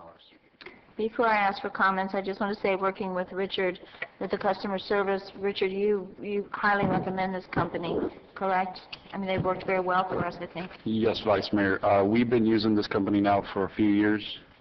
Basically, the contract came into agreement a few years ago because we were trying to do more with less like everybody else. And this company provides a very cost-effective benefit to the city. Basically, this process, if you could think of 100,000 pieces of mail coming into our facility, there was a full-time and a part-time employee that used to actually just sit there opening mail, processing them, you know, unstuffing the bills, taking them to the bank, making the bank deposits, etc. This is very common for a lot of utility services to use them. Many, if you look at the background information, there's a lot of municipalities and utility services that use this company, and the lockbox processing service is a very cost-effective method for us. Thank you, Richard. Any other comments or questions? Madam Vice Mayor? Yes, sir. I just had a couple of questions. I had a chance to talk with Mr. Vega at length about this, but I just want to make sure it's out there, because I get a lot of questions. Over the time, I've gotten questions, why are we using a Tampa company versus, say, something local or something closer? And I'll let you answer that. But also the other thing is I've gotten a lot of complaints about delays. You know, everyone keeps telling me that they're mailing their payment in time, but for some reason it's not showing up as processed in our system, or it's not in their system, and they end up getting a delinquent bill, or it just seems to be that there are all these problems. And I know, speaking with you, you've indicated that it's not necessarily this company or the city of Homestead. It may be something to do with the mail, but and being that this is the last year of this contract, I'll support the renewal of it. But I just want to make sure going forward that we look maybe a little more thorough into this issue to find out, where the problem lies, to make sure that we can work out these issues. But I know I have gotten questions about why we're using a Tampa company, so I will let you, if you can answer that question for the public. Yes, sir. Councilman Shelley, basically the reason why we use a Tampa lockbox service, or the P.O. box that we have, all of our remittance, when you guys get your bills, you'll see the remittance goes back to Tampa. That's where the P.O. box, because that's where this company has one of their processing services. In speaking with other municipalities, Orlando Utilities, for example, uses this company, and what they've done to try to address the issue about having a local P.O. box, Orlando Utilities has a local P.O. box at their local P.O. or their local post office, and then what they do is they actually courier all their mail every day over to Intuition to process it. It works for them because they're closer by, since they're in Tampa and Orlando. For us, it wouldn't be a cost-effective method. In discussions to look into other lockbox processing services, we have contacted, they've contacted us. One of the entities that contacted us locally was Community Bank. Community Bank, at the time when this initial contract went out, were not offering lockbox services. There's a lot of technology, a lot of back end that has to be done. If you guys can imagine, there has to be file submittals, banking information, etc., that has to be set up. And so it takes a couple of months just to get this whole process smoothed out and all the kinks worked out. So definitely, like I mentioned to Councilman Shelley, since this is the last year that we can actually renew the contract, next year we're going to have to go out for bid. I definitely would invite any vendor who can provide it, and if it could be a local vendor where we could have a local P.O. box that's done here, where it would expedite the process, because I do receive a lot of complaints, like you guys have been hearing in the news, a lot of the issues with the postal service. We're getting the complaints. There's also delays in timing from some of the banking institutions, where they'll actually print out a physical paper check. Even though you're doing online banking, they'll actually print out a paper check and then mail that over to the Tampa office. So Bank of America is one of those, and Bank of America's processing center is out of Texas. So by the time it gets from Texas to Tampa, there's a delay. There's a few days delay. So in my department, what we've been trying to do is we'll contact the customers and we'll say, just provide us proof of payment, and we'll take that on face value. I don't think it's so much the company's fault, it's more of the process itself. So if we can get somebody locally here next year when we renew the contract, I definitely welcome it. And of course, the rates are, would have to be competitive. Okay, any other comments or questions? Nope. Sure? That I support Richard Reagan, the wonderful job he's doing. Ditto. Thank you. Okay, there's no other comments. We'll go ahead and call the vote. All in favor? Aye. Any opposed? Next item. Yes, moving forward to tab 16, since we've already covered 12 through 15. There's no resolution with this item. It's just basically direction and discussion by the council. Okay. I saw the gentleman here. Where'd he go? He had to go pick up his child. Was that the gentleman that was sitting in the front? Okay. No, he's not coming back. For the owners of the property, he is Okay, well, let me go ahead and get a motion on the floor then, and, do I have a motion? No motion necessary, Vice Mayor. It's just an Motion? item for discussion. Oh, okay, all right. We're hoping to get some direction from the council after hearing the presentation, what kind of direction you'd like us to go. Is there a presentation ready to, are you ready to make it? Joe can outline Joe? the issue. We have an issue that we need direction on how to proceed. We've got a company called Florida Scrap Metal Incorporated that is located at 10 Southwest 9th Avenue. They proposed a development for a recycling center in the southwest neighborhood. And after review of the applicable code provisions for the area, it was my opinion, that of staff, that the recycling use is not permitted in this section of the southwest neighborhood, and a variance is not available for that because it's the issue of having to it's a use variance, and we don't do use variances. We'd have to put the use in that zoning category. So we've determined that the vehicle to accomplish this would be to amend the Southwest Neighborhood Industrial section of the code to specifically include recycling centers as a permitted use. That process entails meetings with the Development Review Committee, the Planning and Zoning Board, and 2 meetings at the City Council level. And if directed to proceed on that, we would work to adequately define the proposed use so that it's appropriate for the neighborhood, it's appropriate for the zoning district, and consistent with the intent and vision of the neighborhood that has been defined in the master plan. Then the proposed change would be presented to those various boards and move through the process so that we could get a decision by you all and the decision makers on how to proceed. There are a couple of issues that are peripheral to that, and we've got a number of issues with the Southwest Master Plan. It may be prudent to undertake the review of the code and clean up all of those things that may need to be cleaned up, probably not cleaned up, but addressed anyway by the council. One other thing you should be aware of is there were really two, assuming that your desire is to change the zoning. One way is for the city to be the applicant, in which case then this particular property owner wouldn't really be involved with fees and all the other costs associated with the process. And then, of course, you could take the zoning change up as the property owner being the applicant. I think there has been an expression by at least one of your members that this really should be a city project, and so we are prepared to go in that direction should you choose to go in that direction. There is one more issue, if I may. We had another issue at the same time regarding a funeral parlor who's almost in the same situation where we would need to amend the plan in this neighborhood to make it fit in there. And that we could do those at the same time, and to get more economy for our efforts in doing the whole thing and picking up some of the minor changes that may need to be made or at least considered would be a good use of our time. I have one question. I'm sorry, and then I'll defer to you, Mr. Williams, since this is your neighborhood. The address 10 Southwest 9th Avenue, is there a business in place there now? Yeah, I believe there is a business in place. Do you all want to speak? There's not a business in place. Do they need, you need to go to the podium? And I'll talk before you go up there.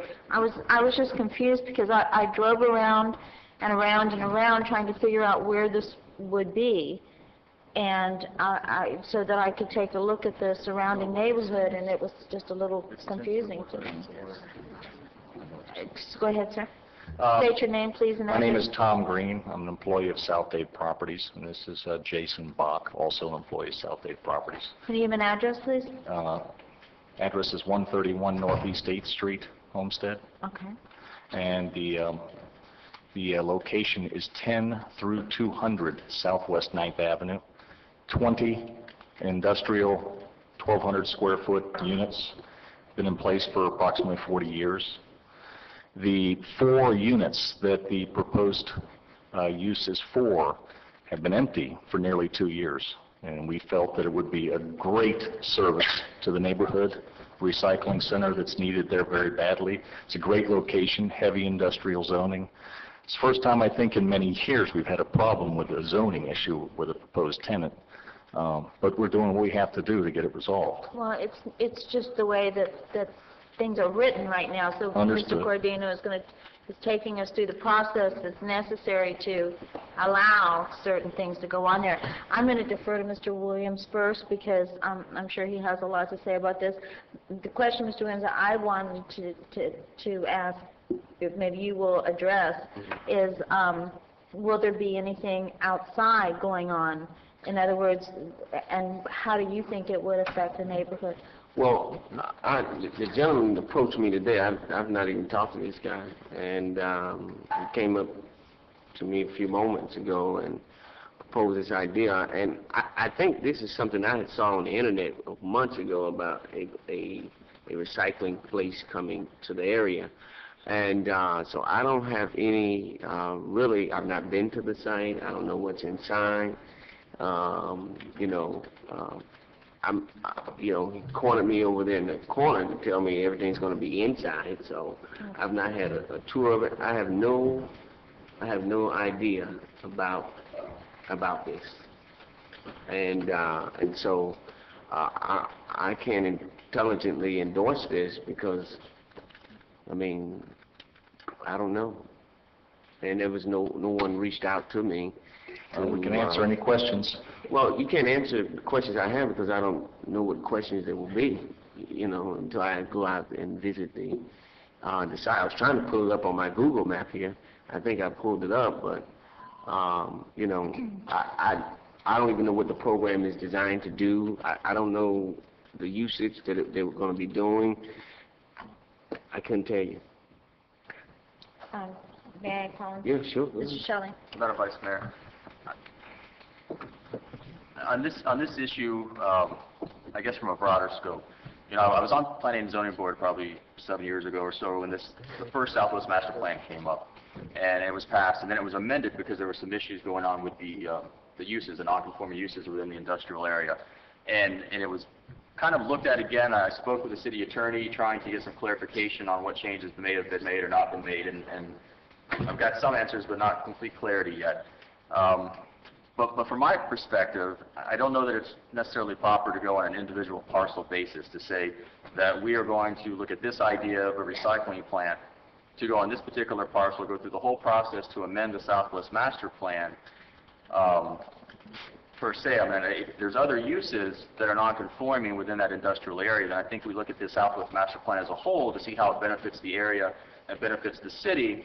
And if this use ends up being included within that Southwest Master Plan overview, then I think it works out for everybody. But to spend the city's money or the taxpayers' money for one particular parcel of land to benefit one particular company, I have a little bit of an issue with that. Because one of the things I know that was brought up when this plan was looked at a second time was that some of these non-conforming uses, and my position then and still is now, is that we don't have a lot of commerce within our city. And most of our commerce, industrial manufacturing-wise, is actually over there in that southwest neighborhood. And that Southwest Master Plan kind of made most of them non-conforming. So a lot of our commerce that was going on is now no longer able to operate, at least in my understanding. I need to get some clarification of it. So to me, to expand some of those uses to be more consistent with our industrial zoning outside of the Southwest might be beneficial, but I would want to do the analysis. I want to have a staff report. I want to have to look at that. So for guidance purposes, I would like to see what the Southwest provides and maybe see whether or not we want to, as a policy, expand the Southwest, but I would want to focus on the plan as a whole versus, say, this particular use in this particular property owner. Thank you, Mr. Shelley. Any other comments or questions? I got a question. Go right ahead. If we wanted to do this ourselves, where in the city would, let's say we wanted to do a recycling plant as a city. We have a water treatment, we have our, would this be the place and the area to do it in, or is there another location within the city that we could do it? We're talking scrap metal. Talking scrap metal recycling, and my Scrap metal understanding- recycling, not plastic bottle, not our recycling for. No, just metal. They bring it in. They can explain it better than I, and they cut it, bale it, store it for a brief time, stick it on.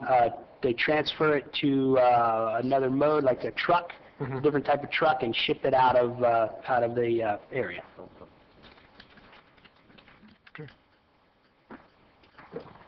They say it's very clean, but again, I need a different description. Another recycling type center that was pretty clean, and those, your recyclables, plastics, papers, and stuff like that. So I was just wanted to see if this is the area that we're going in. Oh, and just a question again: if we wanted to do this, future-wise, would this be the place to do it?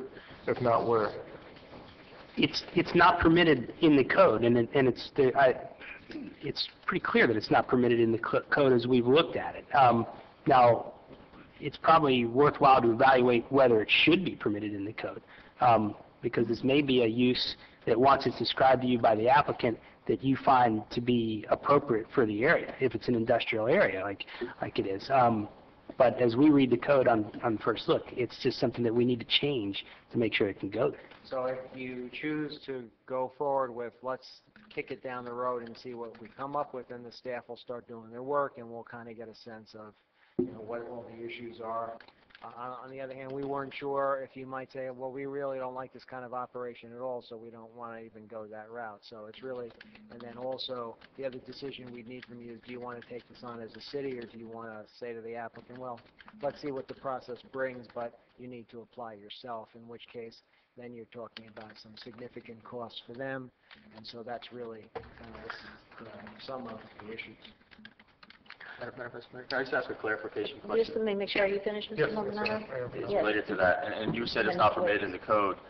I know it's not permitted in the code within the Southwest Master Plan. Could this particular recycling center go anywhere in the city? Is it allowed in the general industrial code? It looks like we took, when we made the Southwest Plan, we just adopted other code. We just took them from other places of the code, so I don't believe it fits in a lot of places in the code. Do you know, Mr. Attorney, whether or not? I can quickly look in the industrial, the commercial and the industrial sub-areas in the Southwest Neighborhood Master Plan pull from uses that are already allowed in some of our more intense commercial and industrial districts, but it's not.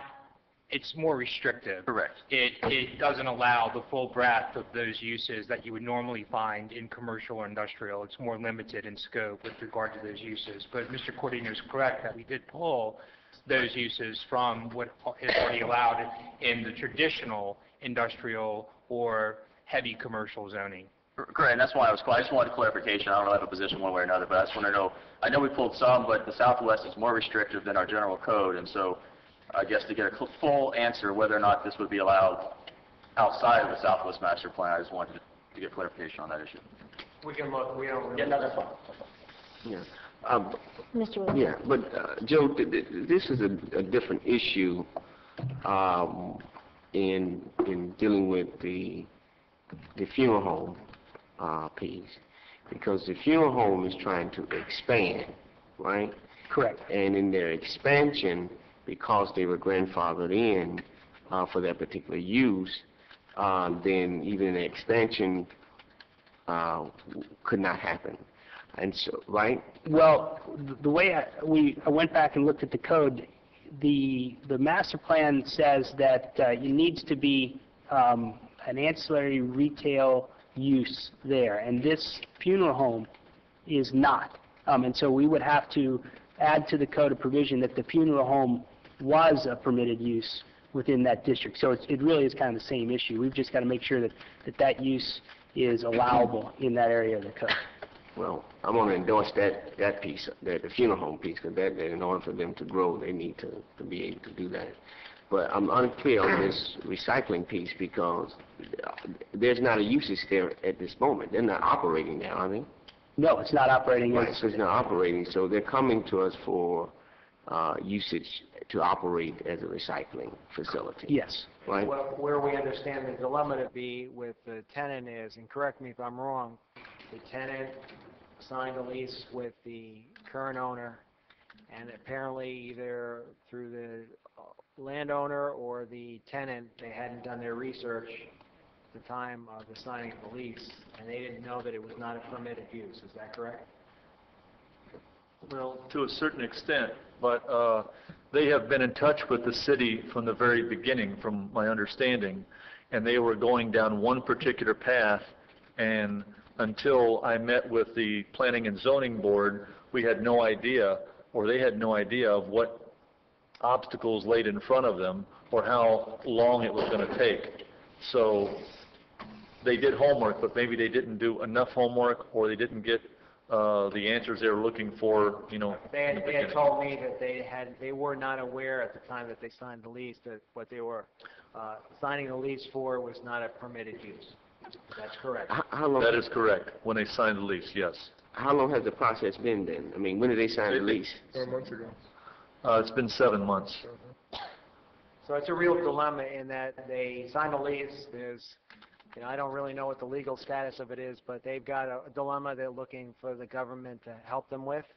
And so it's really a function of, you want them to be the applicant, do you want to be the applicant, or are you not interested in it at all, in which case their issues with the lease technically are not your problem. So it's really, right, I was trying to say, it's not really our, No. I have a question. Are you actively working this business now somewhere in a different location?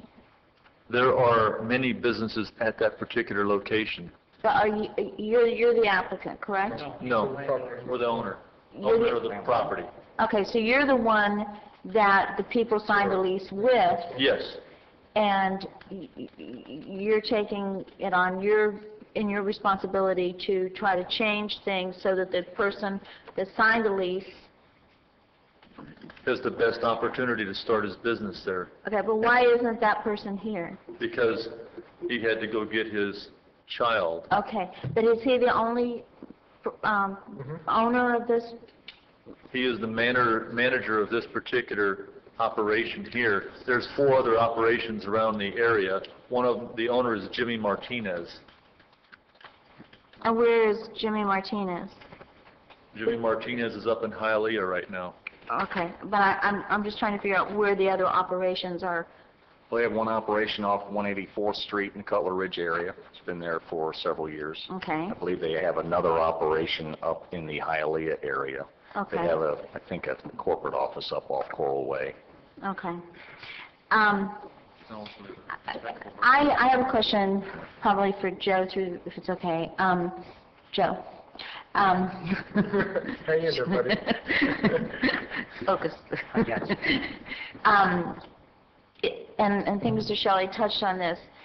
I have a problem changing the whole Southwest Master Plan for one business. Is it possible to make exceptions and just target on one particular area, or is that being, that's, I'm just asking the question. On one aspect of the code, one zoning district, we've done that before. It's not inappropriate to look at that and determine that a specific use is appropriate there that's not included right now. So it's not an inappropriate thing to do. I think that when you're looking at the code on the point of the city and you have several issues that are out there, you might want to tackle them all at once because you get a little bit more economy. Well, the reason I say that is because the Google map that I just saw that Mr. Williams has, I mean, even Mr. Williams lives within a block of that. You know, there's residential, it's not just all industrial, there's residential. We have Roby George Park that's within 2 blocks of that. So I have great concern as to how, you can't just put the southwest area and put it all in one big pot and say this is the southwest area. There's many different aspects of the southwest area. Well, we're going to be looking at, for this particular issue, to be looking at the industrial section and trying to determine whether a recycling plant is appropriate in their industrial section. And that would be the analysis. And what are they recycling? They're recycling scrap metal. So they take, unless you all want to explain it, that's fine. You may do it better. Non-ferrous metals, everything from aluminum cans to So do you do that now? They're the property owners. Okay, because you're talking, I'm sorry, I respect what you're doing, but you're talking as if you're doing that. No, I'm simply explaining what our tenant proposes to do. Okay. And I've seen their other operations. They run a very clean operation.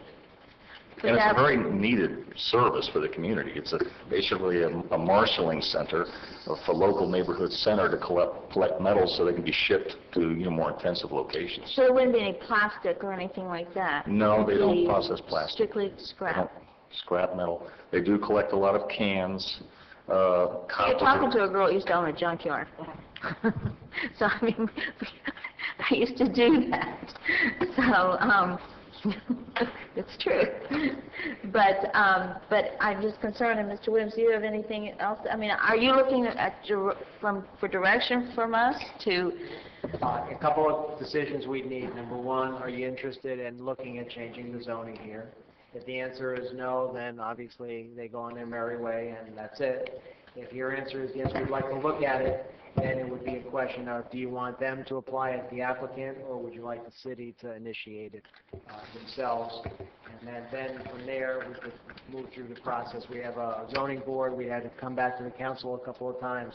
Would you like to define the process? Yeah, the process is that we would initiate, and not necessarily an application, but a report. We would go to the Development Review Committee.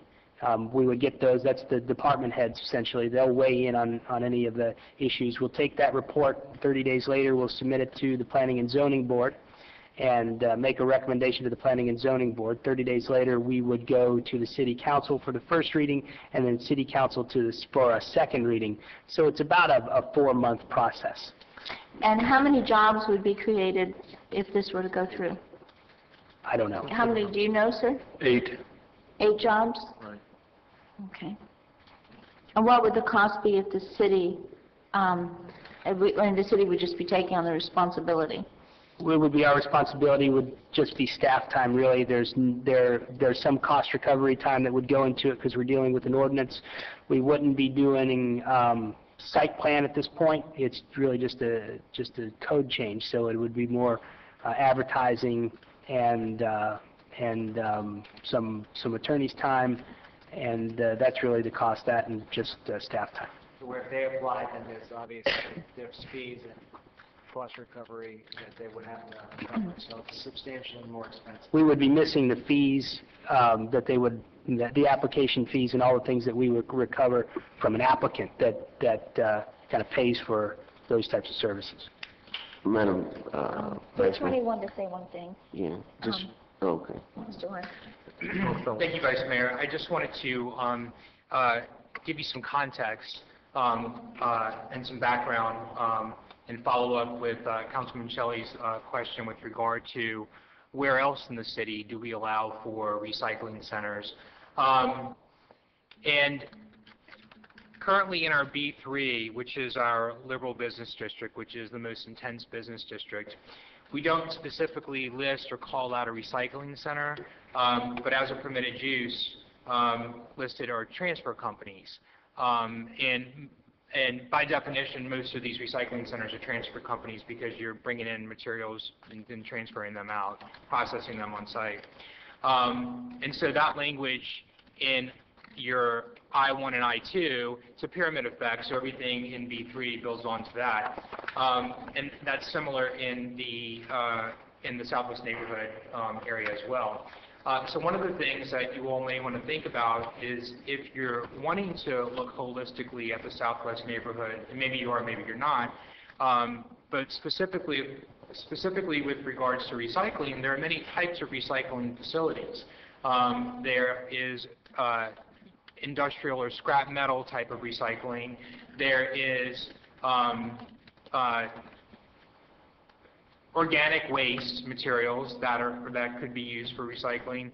But then you also have your plastics and bottles and all those sort of things, and glass that could be recycled as well. All of which have their unique and own types of facilities which require truck traffic in and out, which require a certain amount of space or square footage.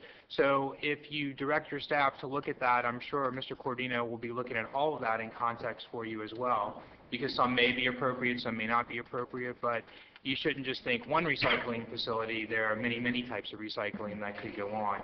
And we could, however you'd like to handle it, amend the code accordingly. But so you're saying that a transfer center is allowed within the city limits, just not within the Southwest Master Plan? Correct. Okay. Any other comments or questions? Yeah, I do want to make just a statement. There are some substantive issues in the Southwest Master Plan that need to be addressed. And so those are dealing with existing businesses that need to expand, but because of the way that the code is written, they cannot expand. I think that needs to be cleaned up. And so what I'd like to do is to offer some type of, it may not be appropriate this time, but to kind of direct staff to start on that process, that there's some existing business that have been there for some time that need to expand and cannot because of the way the code is written. So I'd like some support from this council to kind of direct the Development Services Director to get started on that process to clean that up. And then as it relates to this issue, I'm not into a lot of big industrial recycling places in the Southwest area. I like to see what they're trying to do, how that fits into where we're trying to go in the Southwest Master Plan, and see if that works. I've not visited their operation before, and so I'd like to do some more research and study on it, if that's all possible. If staff can perhaps get some substantive information and perhaps supply that to all of us, so that we'll be a little bit more educated on the kind of recycling that they're trying to do before I give my endorsement on that. I don't know how that works and what we're trying to do, but that's what I like to see. Thank you, Mr. Williams. Mr. Shelley. Madam Vice Mayor, I guess for the simple answer is again, I don't support the city paying, or I don't support focusing on one particular landowner and going through the entire process to benefit one landowner. I think that sets a bad precedent. That's the biggest problem I have with it. Not that I'm against or for the recycling as much as it is. Otherwise, every parcel owner who wants the zoning change is going to come to the council and say, council, we're going to generate so many jobs. Please, you take it on your shoulders and you go through the process for us. So I don't support that concept. Now, as far as the Southwest Master Plan, it's kind of complex. I mean, when I was on planning and zoning, when I first saw it, because you're dealing with what's allowed, future land uses, non-conforming. If it's non-conforming, it can't expand. If it gets destroyed, it can't be replaced. If it gets sold, it's not operated within, a year or something like that. It can't continue operation. There's a lot of things in there that maybe this council would like to reevaluate. And as a whole, I know there was also some density changes for residential that allowed up to 20 units per acre, collectively. That's something, again, we might want to look at as well. So I think that it might be beneficial to give maybe a workshop on the Southwest Master Plan to all the council members, or have individual meetings so they can understand the kind of complexities that are there, and then determine whether or not there's a need generally to change it because of other businesses, and such as this funeral home and some other things. And if there is, then yeah, the city should go through the whole process and make a bunch of changes at once. But if it turns out that there's no need for any other businesses or any other changes to be made, then I don't support going through the whole process just for one particular applicant. So until we get that answer, for me, I can't say go forth and start modifying because I don't know if there's a need. So that's where I am. Thank you, Mr. Maldonado. Just a question, when was the last time that we visited this, the Southwest Master Plan? Do you recall? 2009. Yes, we most recently amended the Southwest Neighborhood Master Plan and the corresponding code provisions in 2009. And let me just say the reason why, really, and I don't think it was even documented properly of the revisions, is because I had an issue with some of the historical churches on 4th Street, and if something, because we were grandfathered in the zoning, if something was to happen to one of the existing churches that had been there for 97 years, they could not rebuild. It would have to be for residential, and that was not fair to that community. And so those are the type of changes that need to be really looked at again, because there was no, I mean, it passed, but it didn't change in the code to reflect the language of such. And so those are the substantive issues that have to be looked at, along with these other issues that are mounting that I think needs to be revisited. And so that's just one or two examples. So prior to that, when was the Southwest Master Plan last? I mean, we know why it was just brought up at 2009, but prior to that, when was the last time we I think what he's visited that? asking is when was the, when it was, it was 05, I think. The 05 initial or master 06. plan, the initial... Or maybe before that. The initial master plan was started with the CRA and the Miami-Dade Empowerment Trust that got some initial seed money to move forward with the Southwest Neighborhood Master Plan. And the city put it out and hired a consultant, Kimley Horn, who developed the Southwest Neighborhood Master Plan initially. And like with a lot of documents, it's a working document, and when you first enact it or adopt it, there are tweaks that need to be modified, as I call growing pains. But at that point, in 2005, there was some clear direction, a master plan with regard to what the future of that area should look like, and that was spelled out in that master plan. After its initial adoption, I can't be certain, but I recall, I don't have the exact dates, but I think we made some changes to the master plan in between its initial adoption in 2009. There were some changes that were made, and then or at least there was a lot of discussion, and we had some workshops at the time on it. I can't remember how far or if it made it all the way through. But I know that planted the seed for us to start looking, or staff to start looking holistically at some of the issues with regard to the Southwest Neighborhood Master Plan, issues with nonconformities, issues with the sub-areas. And so in roughly 2008, I believe, the city hired Kimley Horn again to come on board to help prepare changes to the master plan. And those changes were subsequently adopted in October of 2009. Okay, so I think what I'm hearing is that a workshop, I think, would be a good thing. And I know you said maybe individually, and you also offered a workshop, but I think a workshop would be a better instrument for us to hear it all at the same time.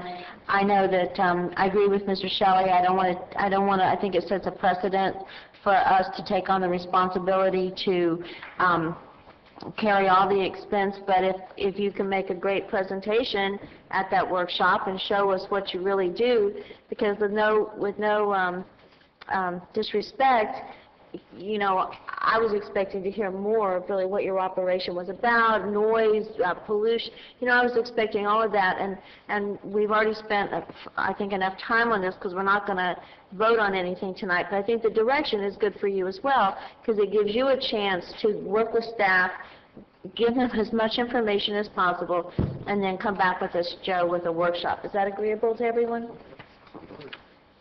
Okay. Is that all you want for this? If I may say something? Yes, sir.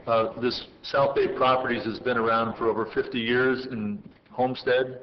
So as Mr. Williams said, he's interested in keeping an existing business going. Well, this is also an existing business, and it is expanding. It's just expanding in one particular part of that particular building. And that's So- important to know. So Right. put together a really top-class, presentation and representation of what this business is going to do and how it's going to benefit the community and noise-wise and pollution-wise, so that we're going to love it. We can appreciate it. One last quick comment, that is just direction for the workshop. I would like a list of what businesses are currently in operation and are considered non-conforming under the Southwest Master Plan. Good So that way we can look at it and see whether or not that use is something we want to open up and allow or keep non-conforming. And I agree with Mr. Williams that, these existing businesses such as the funeral home and churches or whatever, I think we should look at everything at the same time. If we're going to do a workshop, let's do it all. I think James has raised a question here. James, you want to? Uh-oh. Yes. Mr. Shelley, just, that certainly, I can't speak for staff, but I would think that certainly can be done, but you're dealing with 400 acres here, and you're dealing with a number of businesses within that area.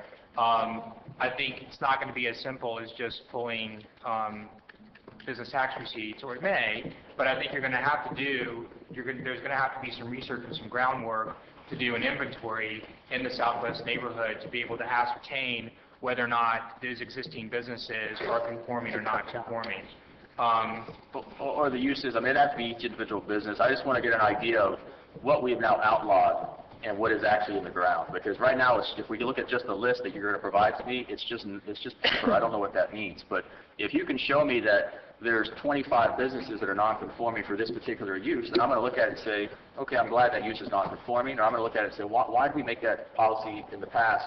Let's allow that use going forward. And then if we have enough of those uses we want to include, now it makes sense to amend the plan versus just, that's what I'm trying to get to. So whatever methodology is needed to get there, that's what I'm asking for information-wise so I can make a decision.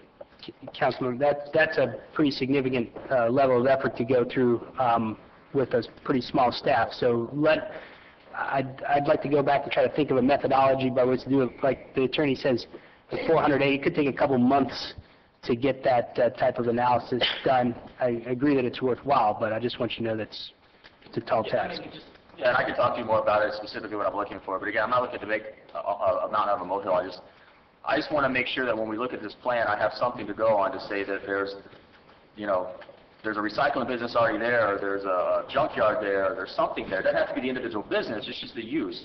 And if the use is in existence, and we're now saying it can't continue if it gets destroyed or it can't expand, we're affecting the commerce that takes place there, and that means something to me.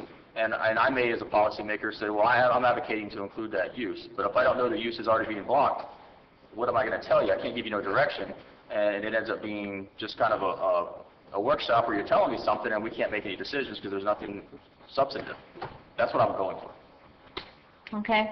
And I have to clarify, I did not own a junkyard, I owned a salvage yard. My husband is giving me the evil eye back there. I think he pictures me as, what's that guy's name? Red Fox with the junkyard. Just to let the applicant know, if you guys bring pictures and stuff, we're able to put them up on the TV, so that would be Yeah, that'd be great. Anything you can do to promote yourself, okay? And then, Joe, you'll get with them and maybe have a meeting with them and tell them what they really need to get together. We're getting good at workshops. Okay, thank you so much. Can we move on? Mr. Maldonado, it's 7:45. We have 13 more tabs. How many people are here for the sign ordinance meeting? 3? 4? Okay. You guys willing to hang in there? And, I mean, I know you're trying to go, I mean, I don't know how long it's going to be, so... No, I would really like to try to wrap this part up. There's still a lot more issues that we need to deal with, and I don't want to push this back. I know it's late.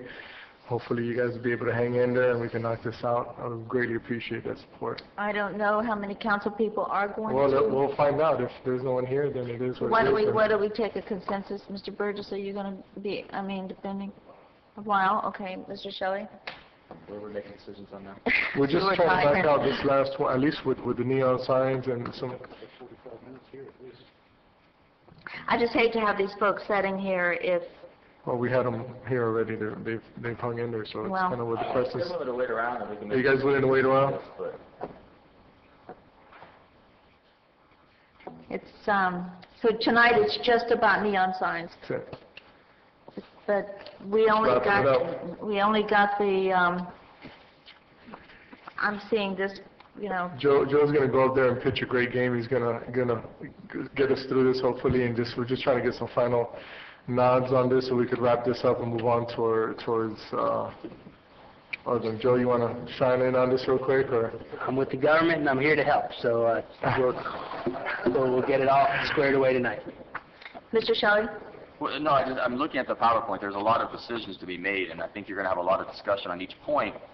So I think it could be a long workshop. So, I mean, if this gets done in time, then maybe we start it, but, I mean, if we get done at 9 o'clock, I don't know if we want to start another hour and a half or 2-hour-long meeting tonight. I don't know. I think what the Vice Mayor is trying to say, if we're not going to do that, then we should. Right, let everyone know so they go. Yeah, and plus they've been hanging out here and giving up most of the day, so. And the reason this agenda is so big is because it's the end of the year, fiscal year, and all these things have to be voted on, and it's just what it is, so. We're here to service our community, so why don't we ask those community members here and see if they don't wanna, if they wanna wait around or move on or reschedule it. How about you, Tommy? Tom? Rocco, you always have something to say. What do you want to? How about Carlos? Carlos, Valley Place is here. Well, you don't need a quorum for a workshop, though. This is a workshop, right? The sign is Yeah, a workshop? it's a workshop that's finishing, trying to finish up this, the neon signs. All right, well, let me get going here. Maybe we'll... How about Carlos? Carlos, Hanging in there, or you going home? It could be a while, yeah. Sylvia, what do you want to do? All right. But keep in mind that it is a workshop, so there's no voting that goes on during a workshop. Still has to be brought back to council. Okay? Okay, tab number 17, is that right, James? Well, I was going to say we might want to take a quick recess. Let's knock it out. Don't even. Everyone check it up. Let's knock this out. Tab 17 is not a resolution, it's just a motion seeking direction, so. Okay, staff report? Staff recommends that the mayor and council authorize the city manager to extend the contract with Markham LLP Accountants Advisors for auditing services for an additional 1 year in the total amount of $152,600.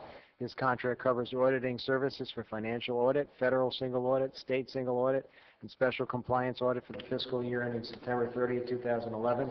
Subsequently, the requested action is to approve a motion to authorize city manager to extend auditing service contract for 1 year. So do we need a motion for that, James? I'll make a James? motion with discussion. Okay, do I have a second? Sorry. Okay, discussion, Mr. Burgess. Well, I've spoken with the manager in the past, and I feel like maybe this company has gotten a little complacent down here with their chores that they have been tasked with, and I just want to make sure that we are in a spot next year that we advertise this. Correct. And make sure we look outside, because like I said, I just don't feel like things are getting done to the level that I would like to see. And I don't know if anybody else feels that way, but I feel like they have gotten a little bit lackadaisical. Our intent would be to have a competitive process. And I understand that we're in a tough position this year with a finance director down and all that, but that's my feeling. I can support that. Any other comments, Mr. Maldonado? I can support that. Okay, anybody else? All right, final comments? All done? Do we need a vote on the motion? All those in favor? All in favor? Aye. Aye. Any opposed? Tab 18. Tab 18 is a resolution of the City Council of the City of Homestead, Florida, authorizing the purchase of pole-mounted capacitor racks for the City of Homestead Electric Utilities Department from Wesco Distribution pursuant to competitive quotation process, providing for an effective date. Motion? Move it. Okay, staff report. This item is a 600 kVAR vacuum switch which helps provide stable electric power to the city's electrical system and is critical to electric utilities operation. Since this is a critical item for the operations, the city has essential that the item be placed in inventory in case of an emergency. Currently, there are none in stock. Staff's recommendation, the mayor and council approve attached resolution and authorize the city manager to purchase 5 pole-mounted 3-phase capacitor racks, 600 kVAR vacuum switch at a cost of $29,475 from Westco Distribution from the City of Homestead Electric Utilities. Any questions or comments from staff? From council? Whoever we are. None? None. Okay, we'll call the vote. All in favor? Aye. Any opposed? Motion carries, and we'll move to tab 19.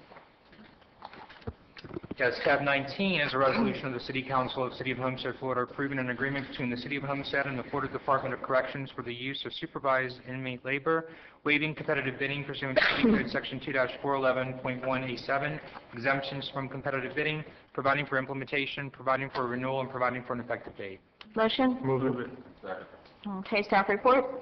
This item and the next item were both approved by the CRA board, but after that action, it was learned that the Department of Corrections wanted the contracts directly between the City of Homestead and Department of Corrections. So that's why you're seeing these two items. Again, this will be the CRA paying 70% and the Parks and Recreation Department paying 30%. Can we lump both of these together, James, if we amend the motion? They're 2 separate resolutions. Okay, no, okay. If we read the other one, then we can, right? Comments? Question. With the privatizing of possibly of the jails, what is the seen future of these things? Any idea? We're kind of unknown.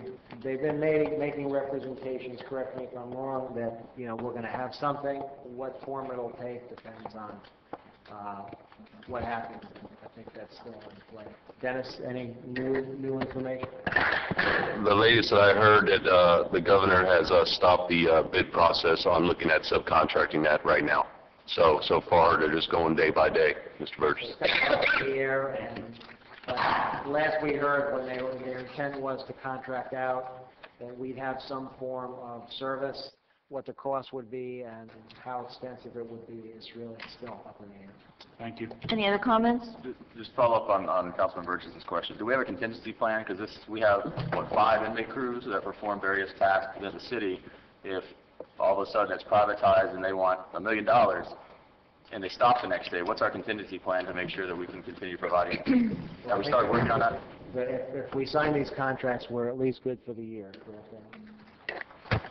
That's correct. Okay, so these contracts can't be They'll severed. carry over, assuming privatization, there'll be some carryover, but again, we don't know what. Right, it's an unknown, but I just want to make sure that there's a plan in place. Okay. Final comments? Call the vote. All in favor? Aye. Any opposed? Motion passes. Tab 20.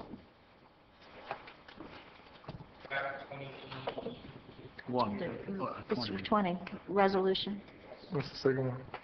Tab 20 is the companion resolution. It's a resolution of the City Council of the City of Homestead, Florida, approving an agreement between the City of Homestead and the Florida Department of Corrections for the use of supervised inmate labor, waiving competitive bidding pursuant to City Code Section 2-411.1A7, exemptions from competitive bidding, providing for implementation, renewal, and providing for an effective date. I think that we've already had a staff report on this, so any comments or questions? Call the vote. All in favor? Aye. Any opposed? Motion carries. Tab 21. Yes, tab 21 is a resolution of the City Council of the City of Homestead, Florida, authorizing the construction of 2 dog parks and the purchase and installation of dog park equipment at the Mayor Roscoe Warren Municipal Park for the City of Homestead Park and Recreation Department from LeadX Corporation pursuant to Code Section 2-411.185, exemption from competitive bidding, providing for an effective date. Move it. Second, anybody? Second. Okay. Staff report? Items 21 and 22 sort of go together. The first one, which is this item, is for the actual dog park, and then the second piece is for fencing and landscaping, which is part of the project, except the reason they're in 2 separate pieces is because we're piggybacking off the Miami-Dade County contract for the park construction landscaping and fencing going separately. So staff's recommendation for mayor and council approve the attached resolution for the construction of 2 dog parks, one for large dogs and one for smaller breeds, Mayor Roscoe Warren Municipal Park. The construction will include dog equipment, benches, litter receptacles, water fountains, and walkways. Athletics Corporation quotes the dog parks off the Miami-Dade contract at the same price, terms, and conditions. Total purchase and installation is $62,757.51. Staff further requests that funding for this contract be provided via an appropriation of $62,757.51. Staff's requests the mayor and council approve an appropriation of funds transferred from the contingency account in general fund and into capital improvement account in general fund, Parks and Recreation Department. I just want to say congratulations to staff for piggybacking on that Dade County contract. Congratulations, that really saved us a lot, and it's going to be gorgeous. So, any other comments or questions? Can call the vote. All in favor? Any opposed? Motion carries. We'll move on to tab 22 and Yes, tab 22 is not a resolution, it's just a motion from the council with regard to the furnishing and installation of landscaping and fencing for the 2 dog parks. I think we've already had the staff report for that, so motion. Okay. Okay. Any comments or questions? Okay, we'll call the vote. All in favor? Aye. Any opposed? Motion carries. We'll move on to tab 23.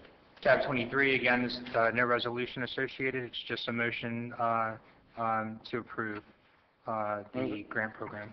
We've had the motion moved. A second. Second. Okay, staff report. Bureau of Justice has requested the City of Homestead apply for the fiscal year 2011 JAG grant. The application has been submitted and approved. Requirement of this grant is the governing body for the city approves the scope of the grant application prior to the Bureau of Justice providing the award documents and contract. Allocated funding is $70,615, which will provide overtime, the purchase of equipment, supplies, and training. In addition, the grant will fund 1 park contract to all youth educators for the town. Comments or questions from council? Mr. Maldonado? Just a question for Chief O. This is for the JAG. Come on, Chief. Who's overseeing this the actual working with the kids? And is this for the JAG program for PAL? Yeah. Who's working with the kids directly? Who's that person? Because it says for a counselor. It's for Sandy? It's a counselor that work. They contract. They got a contract for people to work with the kids, but these people work for an SOS program up under Sandy Nanny. So it would be a staff member under SOS? Staff member. Okay. Okay, any other comments or questions? I'll call the vote. All in favor? Aye. Any opposed? Motion carries. Tab 24. Yes, tab 24 is consideration of a resolution of the City Council of the City of Homestead, Florida, authorizing the purchase of SWAT team gear for the City of Homestead Police Department from Protective Products International pursuant to City Code Section 2-411185, exemptions from competitive bidding, providing for an effective date. Motion? Move it. Second.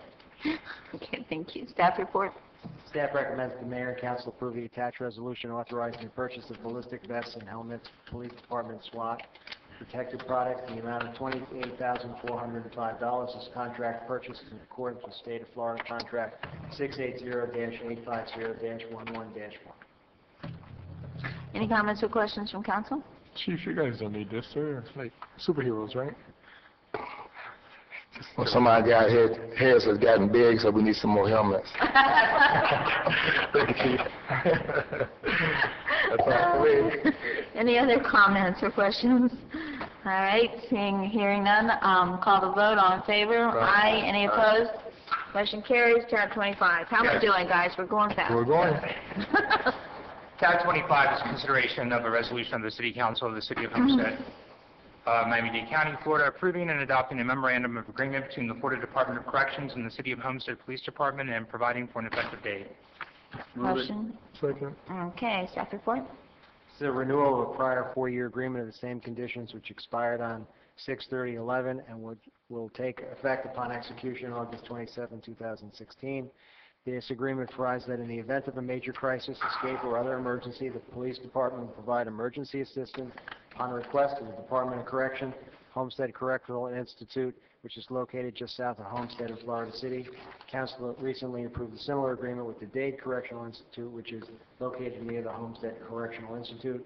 This agreement is provided by the state and was received by the city after the expression of the prior agreement. Comments or questions from council? Okay. All right, I'll call the vote. All in favor? Aye. Aye. Any opposed? Motion carries. Tab 26. Tab 26 is consideration of a resolution of the City Council of the City of Homestead, Miami-Dade County, Florida, approving and adopting a mutual aid agreement between the City of Coral Gables and the City of Homestead concerning the city's police departments and providing for an effective date. Motion? Move it. Okay. Staff report? This agreement is a replacement of a prior agreement which expires 9/30/11 and takes effect upon signing through September 30th, 2016. The police department maintains a number of bidirectional mutual aid agreements with other police departments providing for assistance to be rendered between departments when requested. The purpose of these types of agreements is to clarify and grant law enforcement jurisdiction by the agency requesting assistance to the agency rendering the assistance as provided for under Florida law. The agreement allows for either agency to request assistance from the other when needed for large events, emergencies such as hurricanes and other disasters.